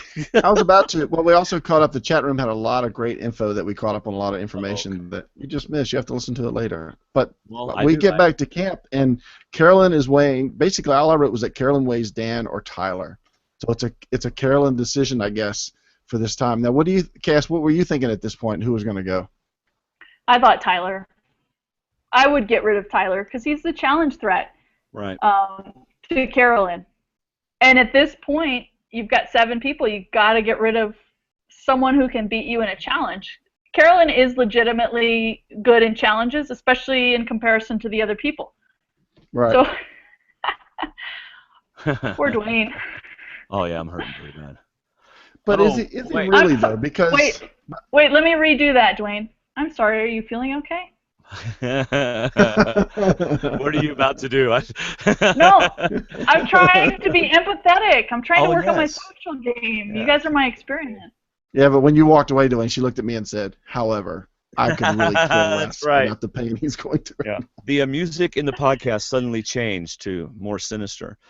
Ryan Dennison on YouTube says, "I think Crystal Cox lost an endurance challenge in 1 second. I don't know if that's true or not, but if it is, then Cass, maybe you didn't win that." I don't know. I will cede victory to the Olympian. There you go. I still think she should have kept him for one more round. But like you said, if it goes to puzzles, then he could be better at puzzles because I don't think we saw him do a puzzle. So you think she should have gotten rid of Dan? Yes. No, why would you get rid of Dan? Why? Get rid of the advantage. Dan's not going to use the advantage correctly. Remember what Jen said? The one good thing about Dan getting the advantage is he won't know how to use it. Exactly. Yeah. I thought he would use it last night and vote Mike. See, I seriously, I was like, this is the first time we've had this advantage, and it's in the hands of a postal worker, and... Oh, you're so bad. Go back to the book, Cass. Go back to the book, page 1. How to win friends. Don't bring up occupations. Don't make fun of their occupation. That's number 1. So I haven't attacked the personal life. So Dan says, no. my extra vote, I want to use it because it doesn't count with the idol, right? If he plays the idol, my extra vote is after the idol. I want to make sure Mike's out, because if he plays that idol, I have 2 votes against him. Yeah. That's... Boy, that would have been hilarious. I was secretly hoping that would happen. Wow. Just to complete the Dan story arc. That only would have happened if Dan is the ultimate GOAT, though. Yeah. True. But see, I'm thinking that she's putting her faith in people she has not been aligned with since day 3. She's been with Tyler since day 3. I don't think he's. But she's going to be trusting 4 blue-collar people. She's got to pick out people from that group that she wants to work with. Yes, everybody wants to get rid of Mike, but she's the challenge threat now. She got rid of a challenge threat in Tyler. Now she's got the target on her back if Mike wins immunity. She's got the idol, but she's also got to remember to take it to tribal council. But still, I think she's made herself a huge target if she doesn't win immunity after she plays it. I think she's going... Maybe she'll... Well, I think Mike keeps winning, because if Mike doesn't win, he's gone. Correct. And Probst likes this season. So I know. Rodney or Mike has to win. Right. But after this episode, I don't see Rodney winning because of the crybaby stuff. I agree. I think I stick with my preseason pick of Mike, but even now, I think the role he's on and the fact that he looks like he's only getting stronger, and the fact that he keeps eating, I think he's going to the end, and I think he's going to win. I've still got a crazy theory for Dan, but I just think it's going to be a Mike season. I think even allowing him on the ballot is even more proof that he's going to win, because they're trying to throw people off. I think they should have put Mike, Rodney, and Carolyn on the ballot. Because if you would have put Mike and Rodney, because there's this rumor that there's a decoy or whatever, and Jeff's like, oh, that doesn't mean they didn't win. So it means Carolyn or Mike are a winner. And after last night, I don't think Carolyn can win, because I think she's alienated too much of the jury.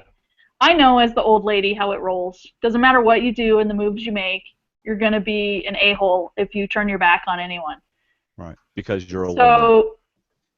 Well, whatever, or you're just a turd like me. But Well, anyway, I just remember. I think you were saying in the previous season, if a guy played this way, y'all think he was great. I play that way, and you think I'm a jerk. Yeah. But I actually think Mike is playing the better game than Carolyn because he hasn't backstabbed anyone on the jury, and there's 5 on there. Yeah. So if he gets to the end, he wins. He's got 5 votes. It doesn't matter what he does from here on out. Right. He's got 5. And this is going to be a final 3. Right. And he's genuinely nice.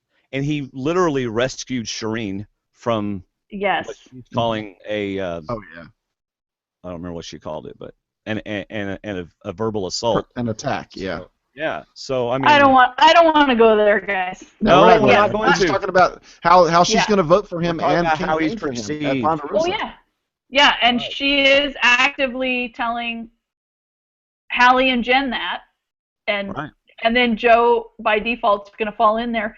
Tyler's going to get in and fall in with the majority because that's what we do socially. Yeah.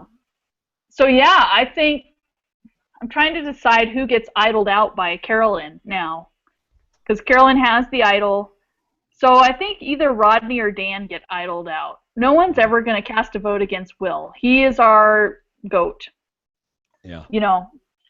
So it's going to be either Mike goes out and then Rodney's going to win, or Rodney gets idled out by Carolyn. I keep forgetting Sierra. Where does Sierra fit in around here? Is she our next boot? I don't know. Or is she no one's even paying attention to her. It's horrible. I feel bad. I'm sorry, Sierra. But she did I'm get sure to you're a nice girl. She got to play with Bruce. I think she's going to be the first out in the finale. You know what? I think you're right. I think it's going to come down to here, and I'll go into a little bit of my crazy thought right now. I still think Dan has an outside chance if he approaches the jury a certain way. And don't laugh until I finish. I think no crickets either. If he goes obviously with Will, and then everyone else gets struck by lightning. No. But anyway, if he goes with Will and he takes either Rodney or Sierra, but he goes to the jury, because like you said, it could be a popular vote. I know Sierra's got friends, but if I were him, I would say, look, you all got a crash course of me in 39 days, and I'm not good in 39 days. I don't have a filter on my mouth. I speak without thinking, and I didn't, he goes into an apology mode, which I think Russell could have done, but it still might not have saved Russell. But he's got to approach it with the sense that I made these moves. He's got to lay out his plan of what he did and challenge Sierra to come up with one move to match his moves. Because I'm sure he's made the moves, he's made decisions, but he's been with the vote every time around. He's always voted with the group. He's never turned on his alliance. But he's got to present his case in a way that shows he played the game and ask them to respect that. Not just the person that's still here that you like, but respect the fact that he played the game hard, he had enthusiasm, and he just did it the way he thought best to do. I mean, he does need to either apologize or clear the air about some things, but in the same sense, I still think he's got better cases than Will and possibly Sierra, and maybe even Rodney.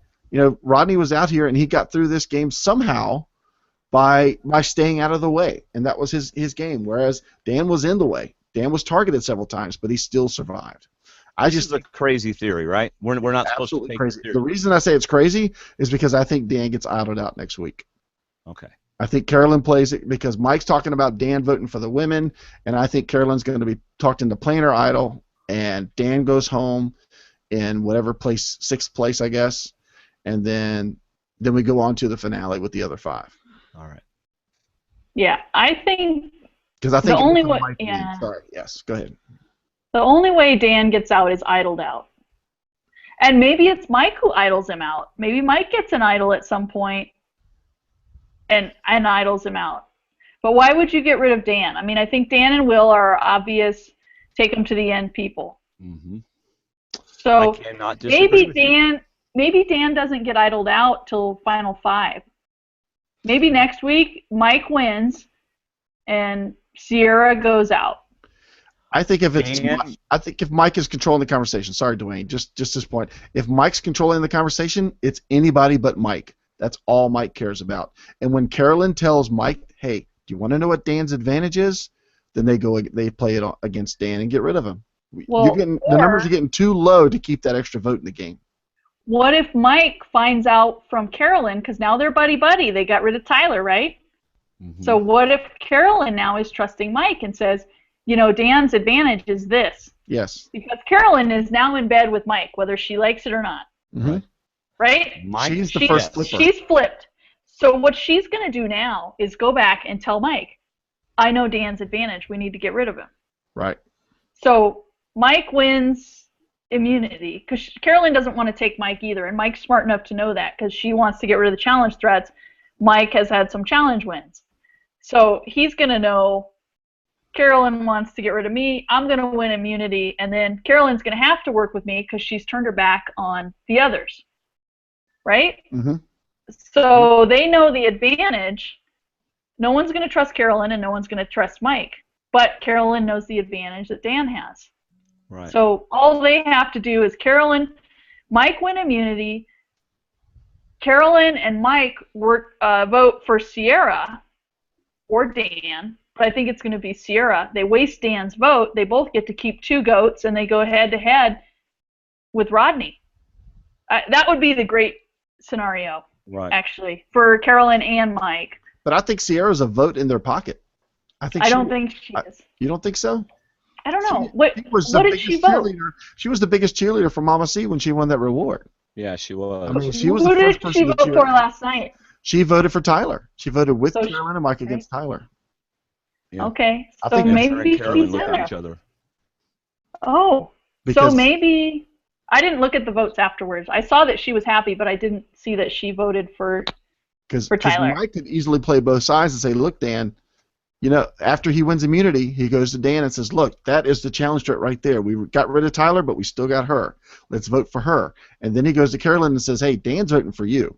So Carolyn plays her idol, and no matter how many votes Dan throws, which 3 against 3 would be the time to do it, they throw their votes on Dan, and he gets knocked out because Carolyn idols herself. I like that. I like that scenario, actually, David. Thank you, Cass. How about this? Dwayne, are you still here? Okay. How about this scenario? Carolyn tells Mike. Mike tells Dan that he has misunderstood the advantage.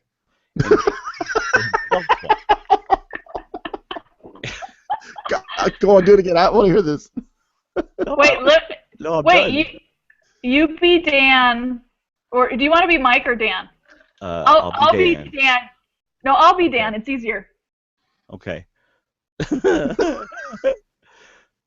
Dan, you've misunderstood the advantage. I don't think you're listening to me. You're not listening to me. No, you got to do it slower. I don't think you're listening to me. Absolutely. Absolutely. I cannot disagree with you. I really can't. Because Dan Oh, says at Tribal, I it can't doesn't matter if they know about the advantage or not. I've got the advantage. I think 6 is where he's going to use it. I think he's going to use it next week because it's 3. That's so dumb. It's so dumb. Because you know what he's going to do? He's going to split his stupid vote. You're being so mean to Dan. It's a lot of fun though. I know. I'm sorry, Dan. I mean, but he's all right. being Dan's set a up for a misuse of this advantage. Yes. Oh, yeah, 'cause Jen absolutely. called him out, like Dwayne said. Jen called him out, and it's probably going to happen. Yeah. And Marco Polo says, I never understood why Dan had to go for the advantage at the auction anyway. He was a for sure goat to be carried to the final. Now he's a target. Excellent point. Excellent point. He's not a target, really. Well, he's only a target in the sense that he has the advantage. But everyone knows he's not going to use that advantage, right? Right. Or at least Jen did. Yes. That is what we're hearing. All right, here's another one. Nope, that's the wrong one. I meant this one.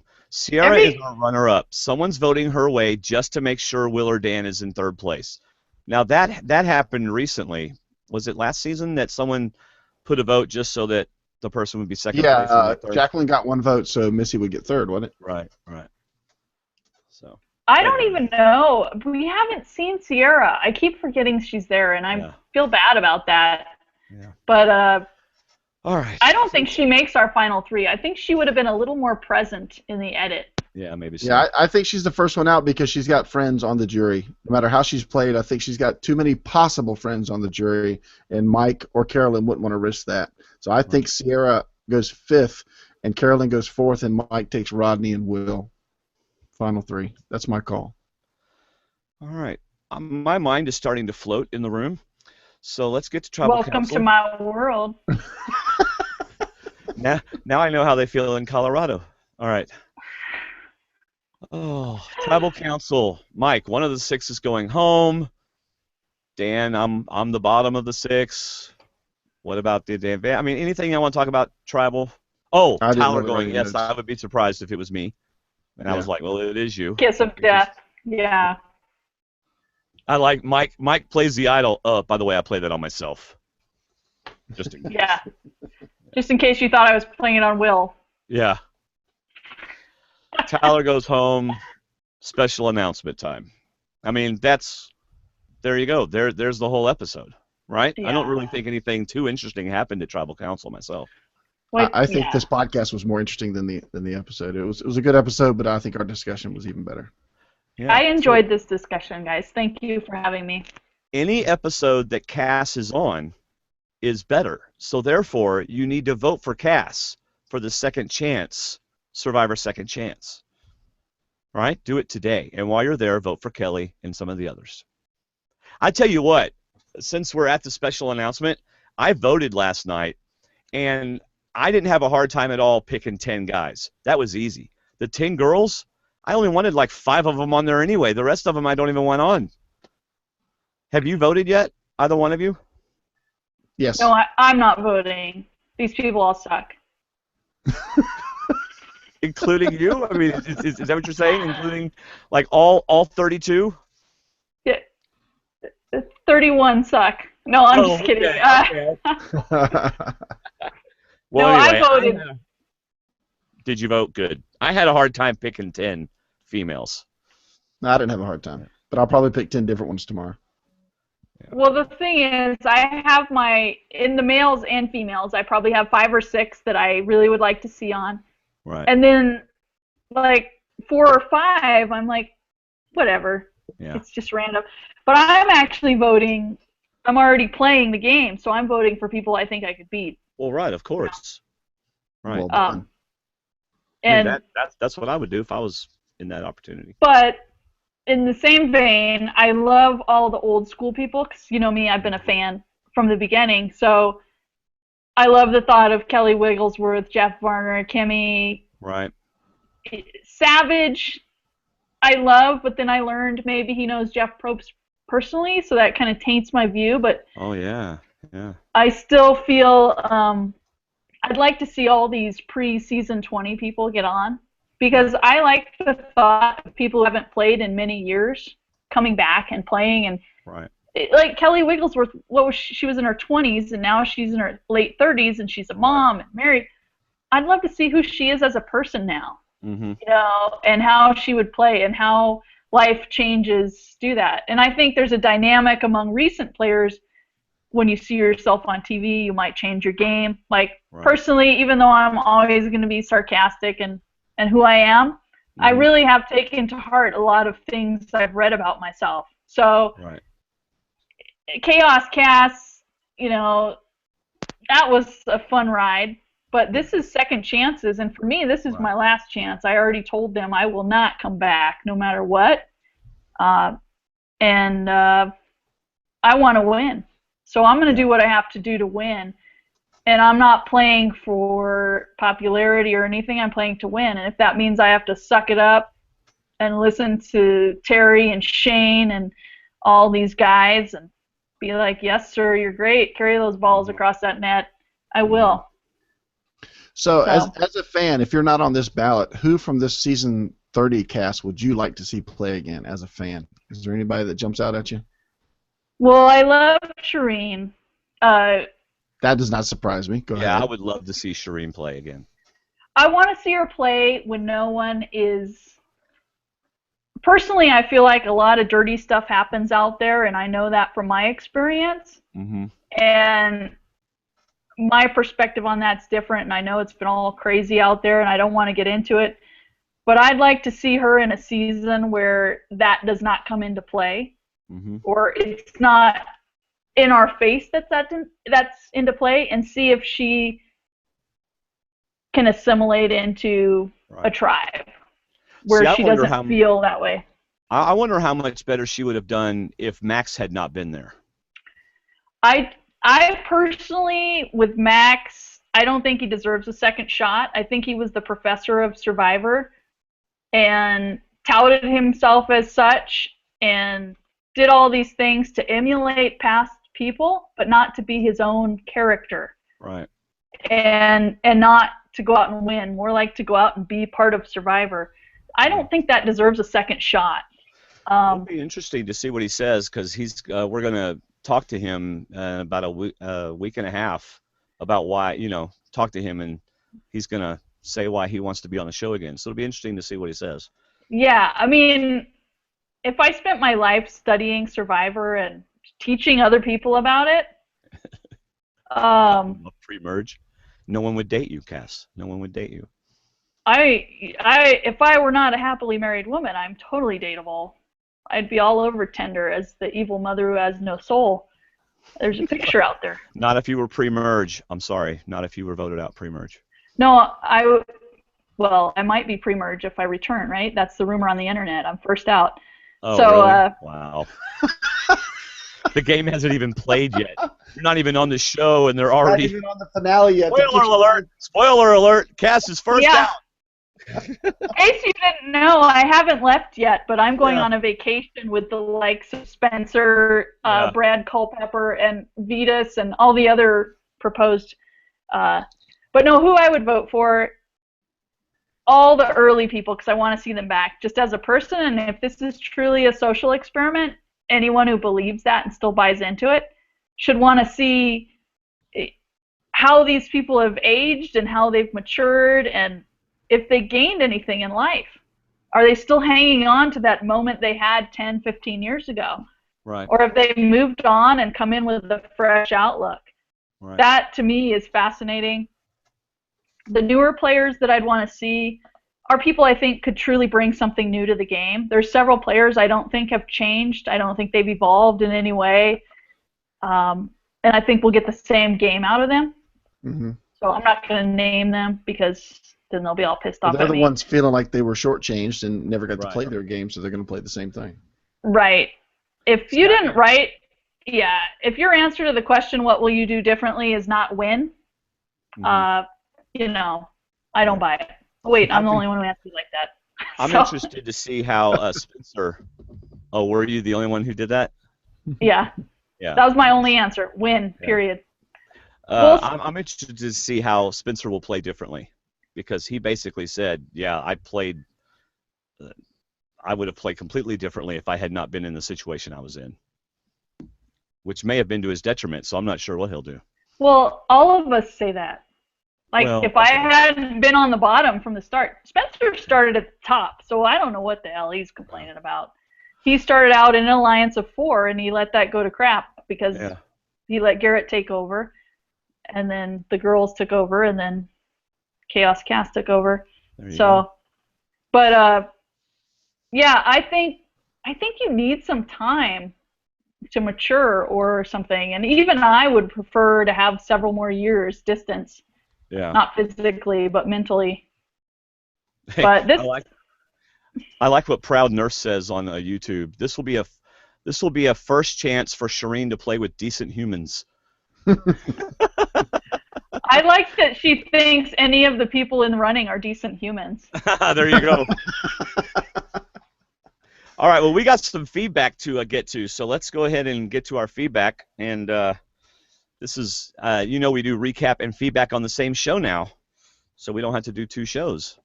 I know, you poor guys are exhausted. And my tooth is killing me. But you guys do a great job. Oh, well, thank you very much. I'm very proud that you guys are growing, and your viewership and whatever, I don't know what it's called. Listenership. Linkship? Yeah, whatever. Listenership. Yeah. I'm glad you guys are doing well. Well, thank you. Well, we have fun doing it, so.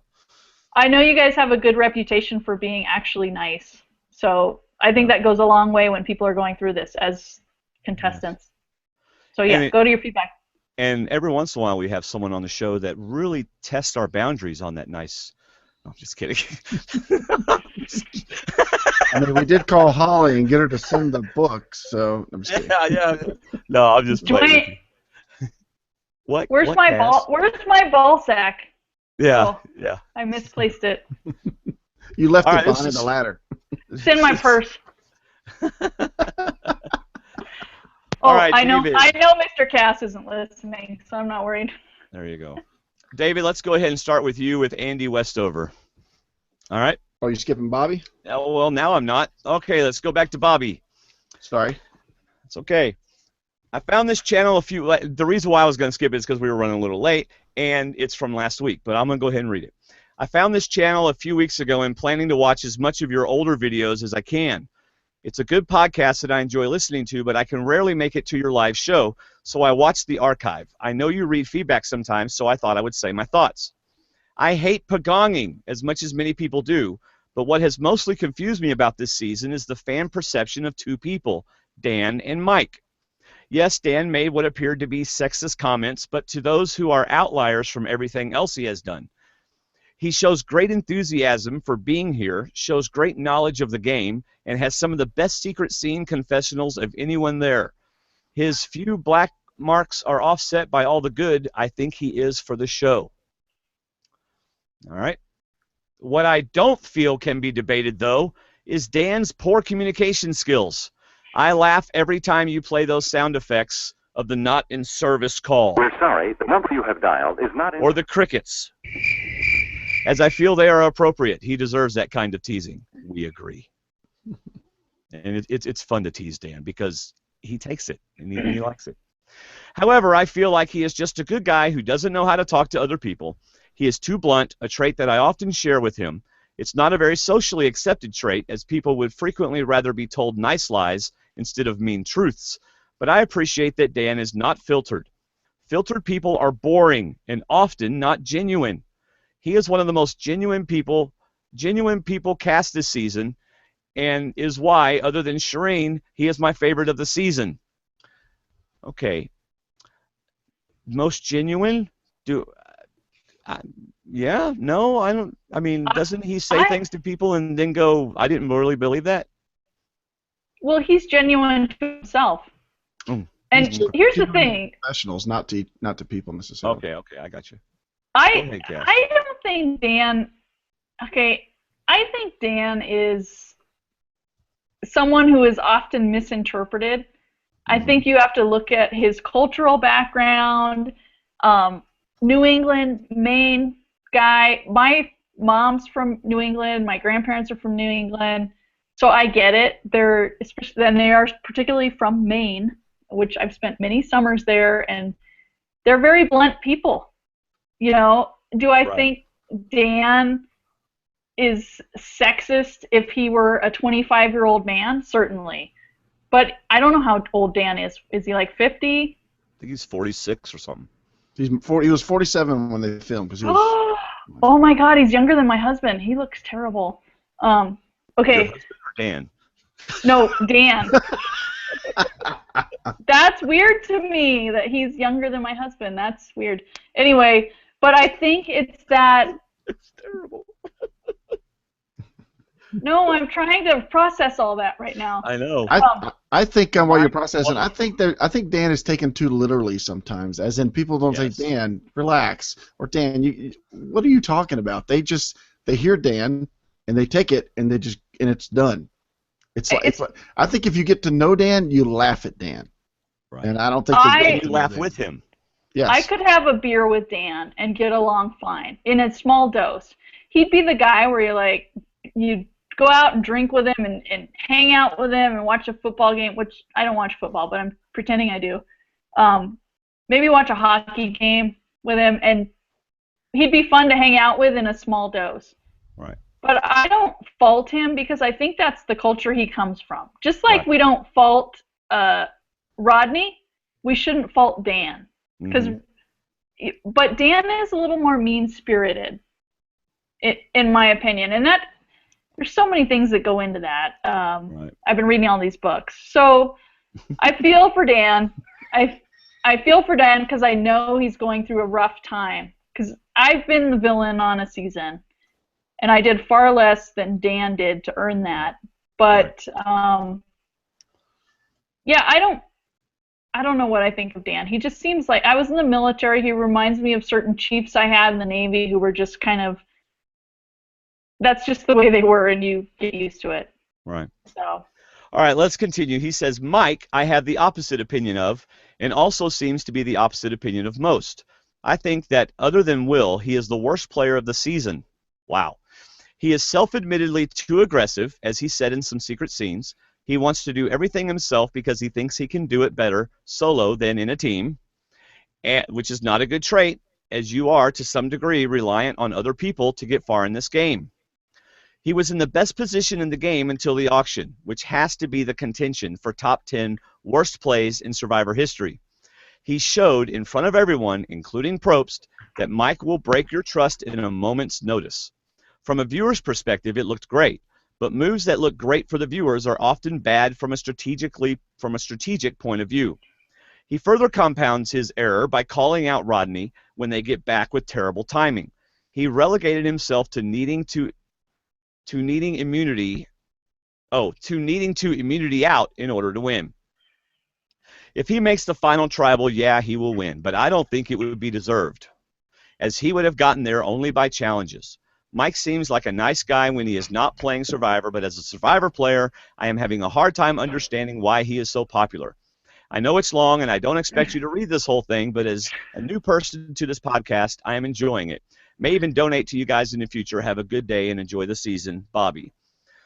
Thank you, Bobby. See, Bobby wrote that to an email to me, and I don't even think he expected us to read it as a feedback, but he had some really good points in there. So I'm glad we took the time to do it. All right, Dan. Sorry, David, I just called you Dan. Andy Westover, Crickets. Dan. Crickets, yeah. Please. Oh, hey, Dan and Will at the camp after the vote.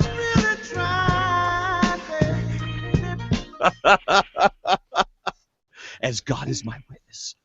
All right, go ahead. So I'm just going to go out on a limb tonight in what may be a little bit of fan fiction, but just hear me out. This is Andy Westover. That's all right. David's already done plenty of fan fiction. Yeah, so. Really. Yeah, I rewrote. Wait. Yes. Put that Marvin Gaye back on for the fan fiction. I think we're going somewhere here.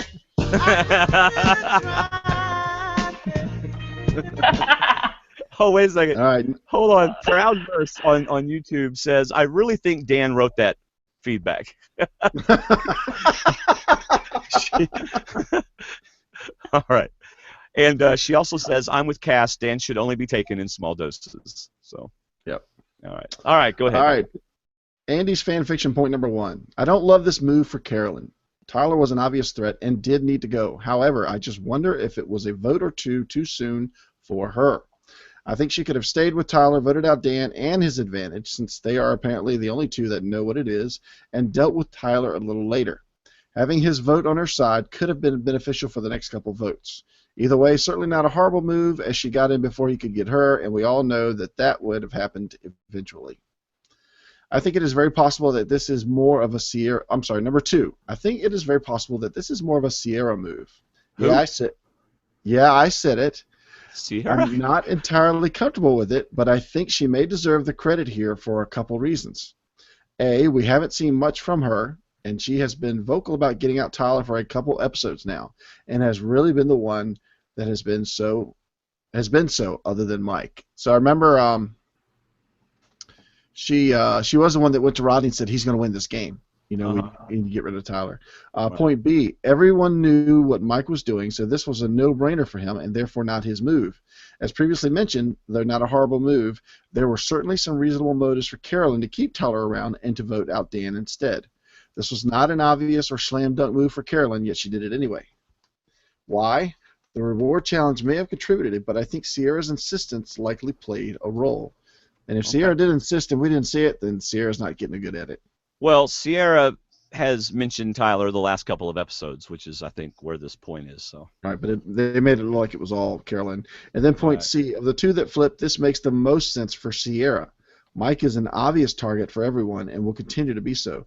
Tyler and Carolyn are arguably the two biggest threats to win the game ahead of her. Thus, getting out one of them out is advantageous to Sierra. Though her beating anyone based on merit is not a slam dunk, it seems fair to argue that a final three of Dan, Sierra, and Will could definitely go Sierra's way, especially considering the Dan/Will hate in the current jury members. Mm-hmm. And D, so what is Sierra's path to the end? Okay, this is his fiction, Sierra, who's in the episodes. All right. Next time Mike or Carolyn don't play an idol or win immunity, they will be the biggest targets for the remaining players. Aim for Rodney with the other vote. I believe it is in Will, Dan, and Sierra's best interest to be in the final three together. So an unholy and potentially unspoken alliance could be born out of this. So what do you think? Fan fiction or the potential beginning of Sierra's winter edit? Andy, I think he put a J there for joking, but Andy from Cameron, Missouri. Fan fiction. You know what's funny is, while you were reading that, I actually got up, went to the bathroom, and came back. Yeah, well, we knew you were gone, but we didn't know what you did. Sorry. Andy was trying to pass off the idea that Sierra was behind the Tyler vote, and she's the one making a run with Will and Dan to the end, and we can just leave it at that. Yeah. Basically, what you just did is what Andy said. Yeah. Well, I didn't do that. Oh, okay. All right. Wasn't that long, but I think we've just discussed that we didn't discuss Sierra much this whole time. Exactly. And we keep reminding ourselves she's there. Right. So, yeah, that's why I felt free to go do whatever I needed to do. There you go. I'm sorry, Dwayne. I make you uncomfortable, but it's kind of funny. Oh, gosh. Actually, you don't make me uncomfortable at all. Just the listeners? I love it. Crickets. I just have to be careful sometimes that I don't, enjoy it too much. Okay. Because we're family friendly, and and there are people with 9-year-olds listening, and I try to be sensitive. My 7-year-old's in the room next door here. Exactly. So it's all good. We're all on the good side of it. All right, here we go. Steve Tarantino. Hey, D&D, I'm not surprised about what happened to Tyler this week on the show. I did say that if Tyler didn't win, he is out. Yeah, that makes sense. I think he meant if he didn't win immunity, he was out. Yeah. I'm very surprised about Carolyn, though. I would think she would have given her idol to Tyler if he didn't win. Then again, it is Survivor. I'm guessing Tyler has some questions for Carolyn at the finale. I would. Rodney, I do feel bad he can't win any reward challenges for food at all. When the challenge was over, I knew that Sierra and Mike weren't giving up anything to Rodney. But Carolyn also? Wow. I guess they aren't that tight. Also, how can Rodney even think with his plan that Mike wouldn't play his idol this week? Also, how can Rodney even think with his plan that Mike wouldn't play his idol this week? Come on, Rodney. I give you more credit than that. Mike wasn't fooled for 1 minute. If Mike won this week, wow, he's coasting to the final. Right. Yes. Dan, I would think he would use his advance at this week's Tribal Council. I mean, he was one of the targets for this week after what happened last week's challenge, right? Maybe he is forgetting he has an advantage. There are not that many days left for him to use it. Will, Sierra, sometimes I forget they are even on the show. We don't see much of them on the show. Boy, they've really not given Will much edit at all these last couple episodes. So now we are looking at 2 weeks left in the season. I hope for a nice finale. I would love to see Will, Rodney, Mike in the finale. Thanks, D&D. Steve, the graphic artist. Steve made the comment about why didn't Carolyn do it? Well, I think Kass made a very good point. This is one of the most meaningful rewards, and Carolyn's a mom, and this meant a whole lot more to her than it would have to Rodney. So, all right, David. Werner from South Africa. This is a nice short one. Good evening, Dwayne and David. Werner here from South Africa. One comment and one question. Here's the comment. It's amazing how fickle we can be as people. There was time earlier in the game when Dan went through a tough patch. He was hated by the girls, and Dan was really discouraged. After Mike encouraged Dan, he said the following about Mike: "That man is a walking ray of sunlight." That's true. He said that like episode 2. It's amazing how quickly Dan forgot that Mike is actually a good friend and his best ally. Dan went from being grateful for Mike to talking rudely behind his back. And now here's the question. What happened to Mike? He was working on everyone's nerves with his work ethic, and he was very unpopular. Suddenly it changed, and now he was well-liked by the jury and respected by other players. Did he grow as a player? Is he becoming smarter as the game is progressing? Thanks, guys. You are champs. I don't know if it was so much Mike as it was everybody else that turned on the jury and those that are over there. There's 2 parts of the game. It's pre-merge and pre-jury versus post-jury.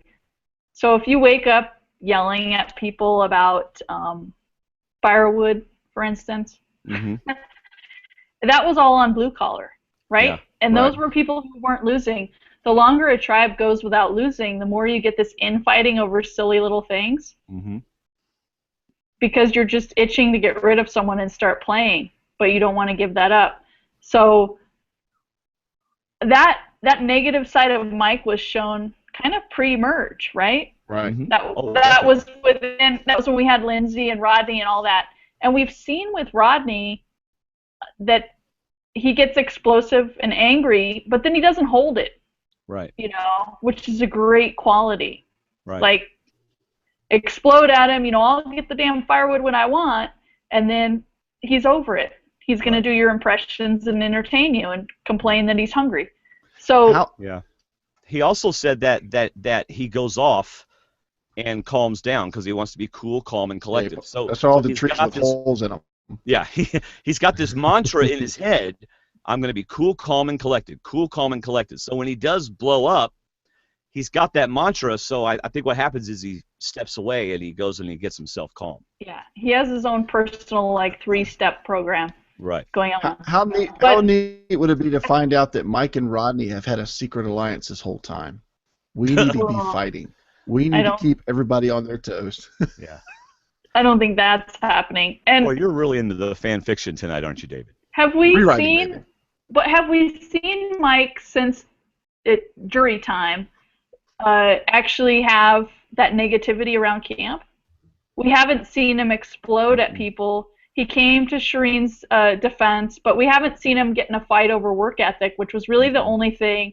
And then at the beginning, he ate that scorpion, which I thought was foreshadowing when he was like, I'm going to do whatever I have to do, you know, I'm going to eat whatever I have to eat.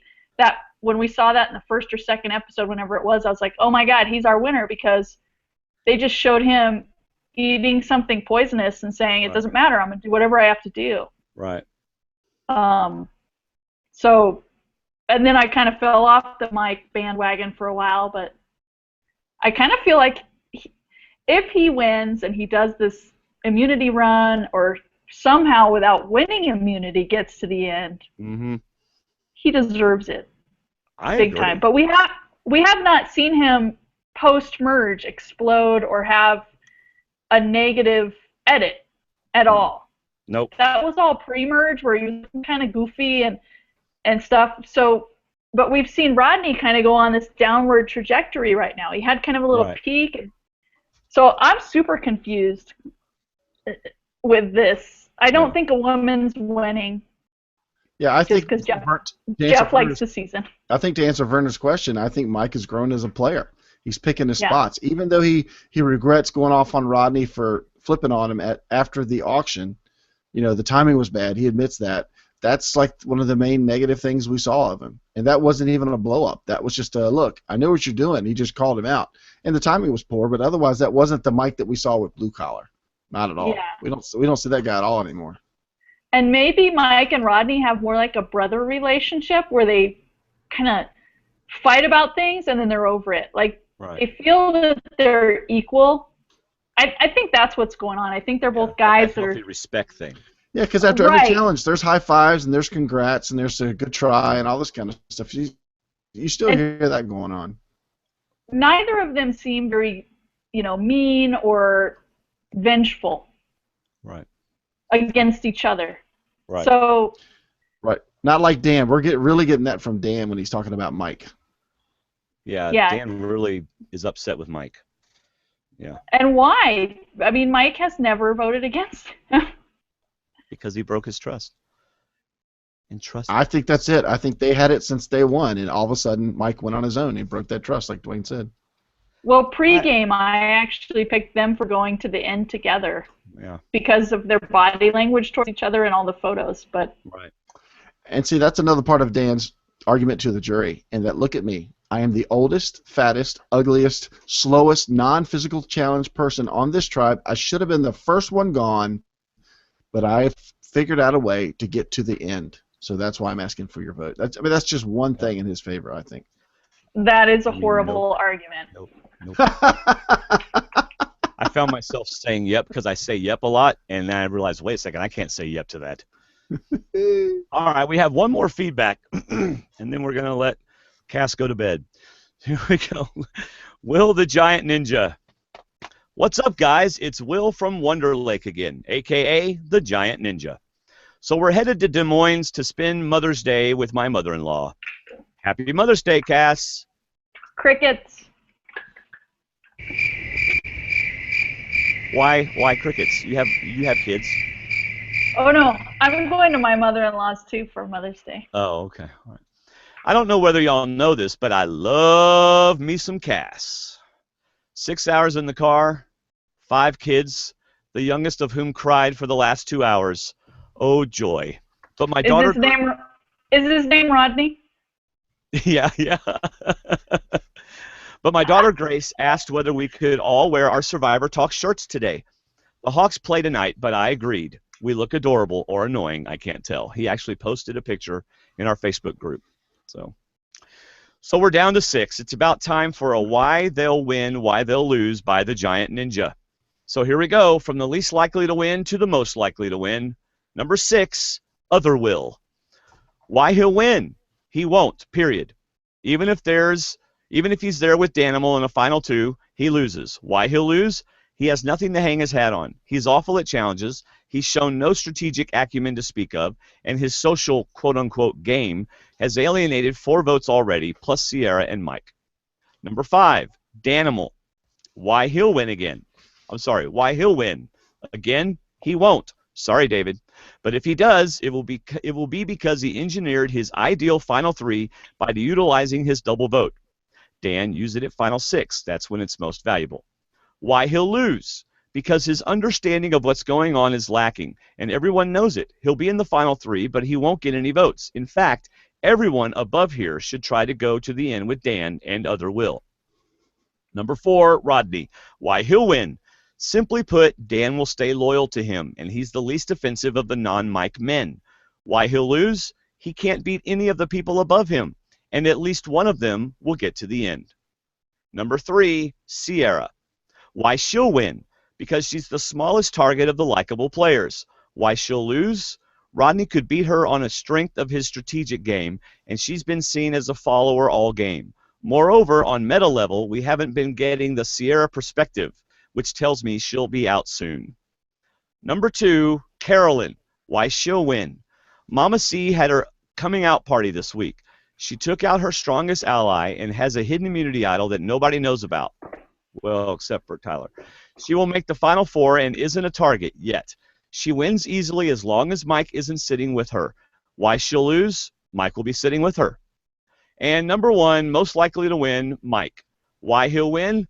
The only way this season plays out in any way that would cause Jeff Probst to say that it's a great season is if Mike, his blue-collar, hard worker, overcomes the odds and challenge wins his way to $1 million. Mike can win the last 3 minutes. He'll be the favorite in each of them. Mike can win the last 3 immunities. That's what I meant to say. He'll be the favorite in each of them, and he's a shoo-in to win if he gets to the end. Why he'll lose? Everyone is gunning for him. Unless something changes, he's out if he fails to win immunity. But things do change, alliances adapt, loyalties shift, and chaos will be Mike's salvation in this game. Shout out to Kass. Am I right this time? Do I have the power rankings right? Is Mike our winner? Tweet me at the Giant Ninja. Well, that's it for now. Go Hawks. Later, peeps. Will at the Giant Ninja. P.S. Hashtag vote for Kass. Hashtag Chicago style. Hashtag early and often. Ooh, right. that last one was a little disconcerting, but It's okay. Vote early and vote often, I think is what I he know. means. I know. Oh, okay. Sorry, Dwayne. No, I'm sorry. All right, somebody on YouTube, if Mama C and Mike gets voted out, hope not, who's the acceptable winner for you guys? Rodney. Yeah, Rodney. Yeah, we said that. And Proud Nurse says Carolyn will not win. She has flipped on every person on the jury thus far, Shireen, Haley, Jen, and Tyler. Yes, Proud Nurse, before you came on and started watching, Cass made that very exact point. So there you go. Well, we've already talked about Survivor Second Chances pretty much, unless there's anything else you want to say, Cass, before we go, other than to vote for you. Yeah, vote for me if you want to, and even if you don't want to. Yeah. I mean, you got those extra votes. You might as well put one of them on Cass, right? I agree. I mean, the women's pool, there's a few people you can add or not add, so add me if you're thinking about it. Yep. All right, so let's see. So wait, who's our winner then? Who's our winner? Oh, I think Mike's going to win.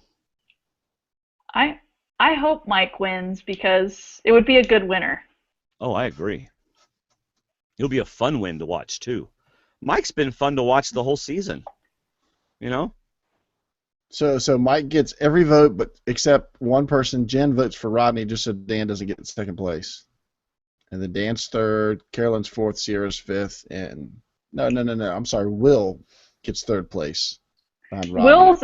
Will's in it for sure. Yeah, I think Dan goes this week. But Will's going to be our 0 votes person for this season. So Yeah. whoever goes with Mike and Will or Rodney and Will gets second. I think it'll be Rodney. I think it's Mike, then Rodney, then Will. Carolyn fourth, Sierra fifth, and Dan sixth this week. Yeah. I think Carolyn's our second placer. Even though she made her move this week, she's going to idle out someone. I think she'll get to the end. I don't know. Well, because Rodney's more likable. If Mike is smart and he goes on an immunity run, he's not going to take Rodney because he knows people like Rodney. Right. Yeah, that's true. Right. Rodney and Carolyn could flip places. You're right, because the point you just made about her turning on everybody on the jury. Yep. Yeah. That'd be a good reason to take her. Yep. Mike's got this in the bag. If he can just get to the end, it's his. Right. That's right. So, all right, guys. Golly, that's all I got. Do you have any final words, anybody? Survivor Will wanted to say that Cass looks much more awake right now than Andy did last time we had Andy on. Well, that's because Andy goes to sleep at 8 o'clock at night, and we always keep him up late. Yeah. I'm pretty tired, and these broken glasses are just killing me tonight. But they're annoying you to death, aren't they? They really are annoying. You guys, glasses and the one side's gone. Yeah. Just, Hi, I'm Cass. Vote for me for Survivor Second Chance. So I can please. afford a new pair I of need glasses. new glasses. my You guys lawyers, don't know. Yeah. I'm going to tell you, I'm blind. I have 2,600 in one eye and 20/20 in the other. So this is my bad eye. I don't even know if you can. And this is my normal eye. So I have to wait like 10 days to get glasses, and my dog ate my other pair. Yeah. And these broke, and do you take contacts on the show? No, she can't because she went to get contacts and they were a half-inch thick and they wouldn't work. Precisely. So I have not been this long without functional glasses since like 3rd grade, and it's driving me nuts. And this has been a big week for me in my career. So it's I always know something goes good. Whenever I have a huge case, this is the biggest case of my life, which previously the biggest case of my life that I was working on, my glasses broke right before like the big deal. Wow. Yeah, and that happened to me this last week. And I'm just waiting to get a flat tire or have my car overheat because that's something else that happens. Because I live up in the mountains and the courthouse is down on the valley floor. Right.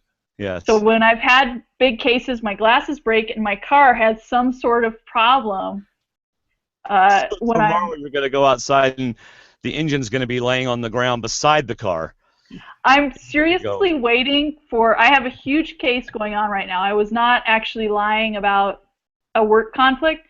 And I'm trying to get 7 lawyers all to sign a stipulation for a continuance and a stay for 2 months so I can go on Survivor. Yes. And they're like, I'm waiting. Survivor. No, they know what it is. That's what's hilarious. You go to these hearings, and then last week I was in a really big one, and I finally at the end was like, you guys, I have a chance to go on Survivor, and if you guys don't do this week, I'm not going. I will say no, because this case means more to me than this. I've been with this client for many years, and no matter what you think of me, you know, I do have some ethics.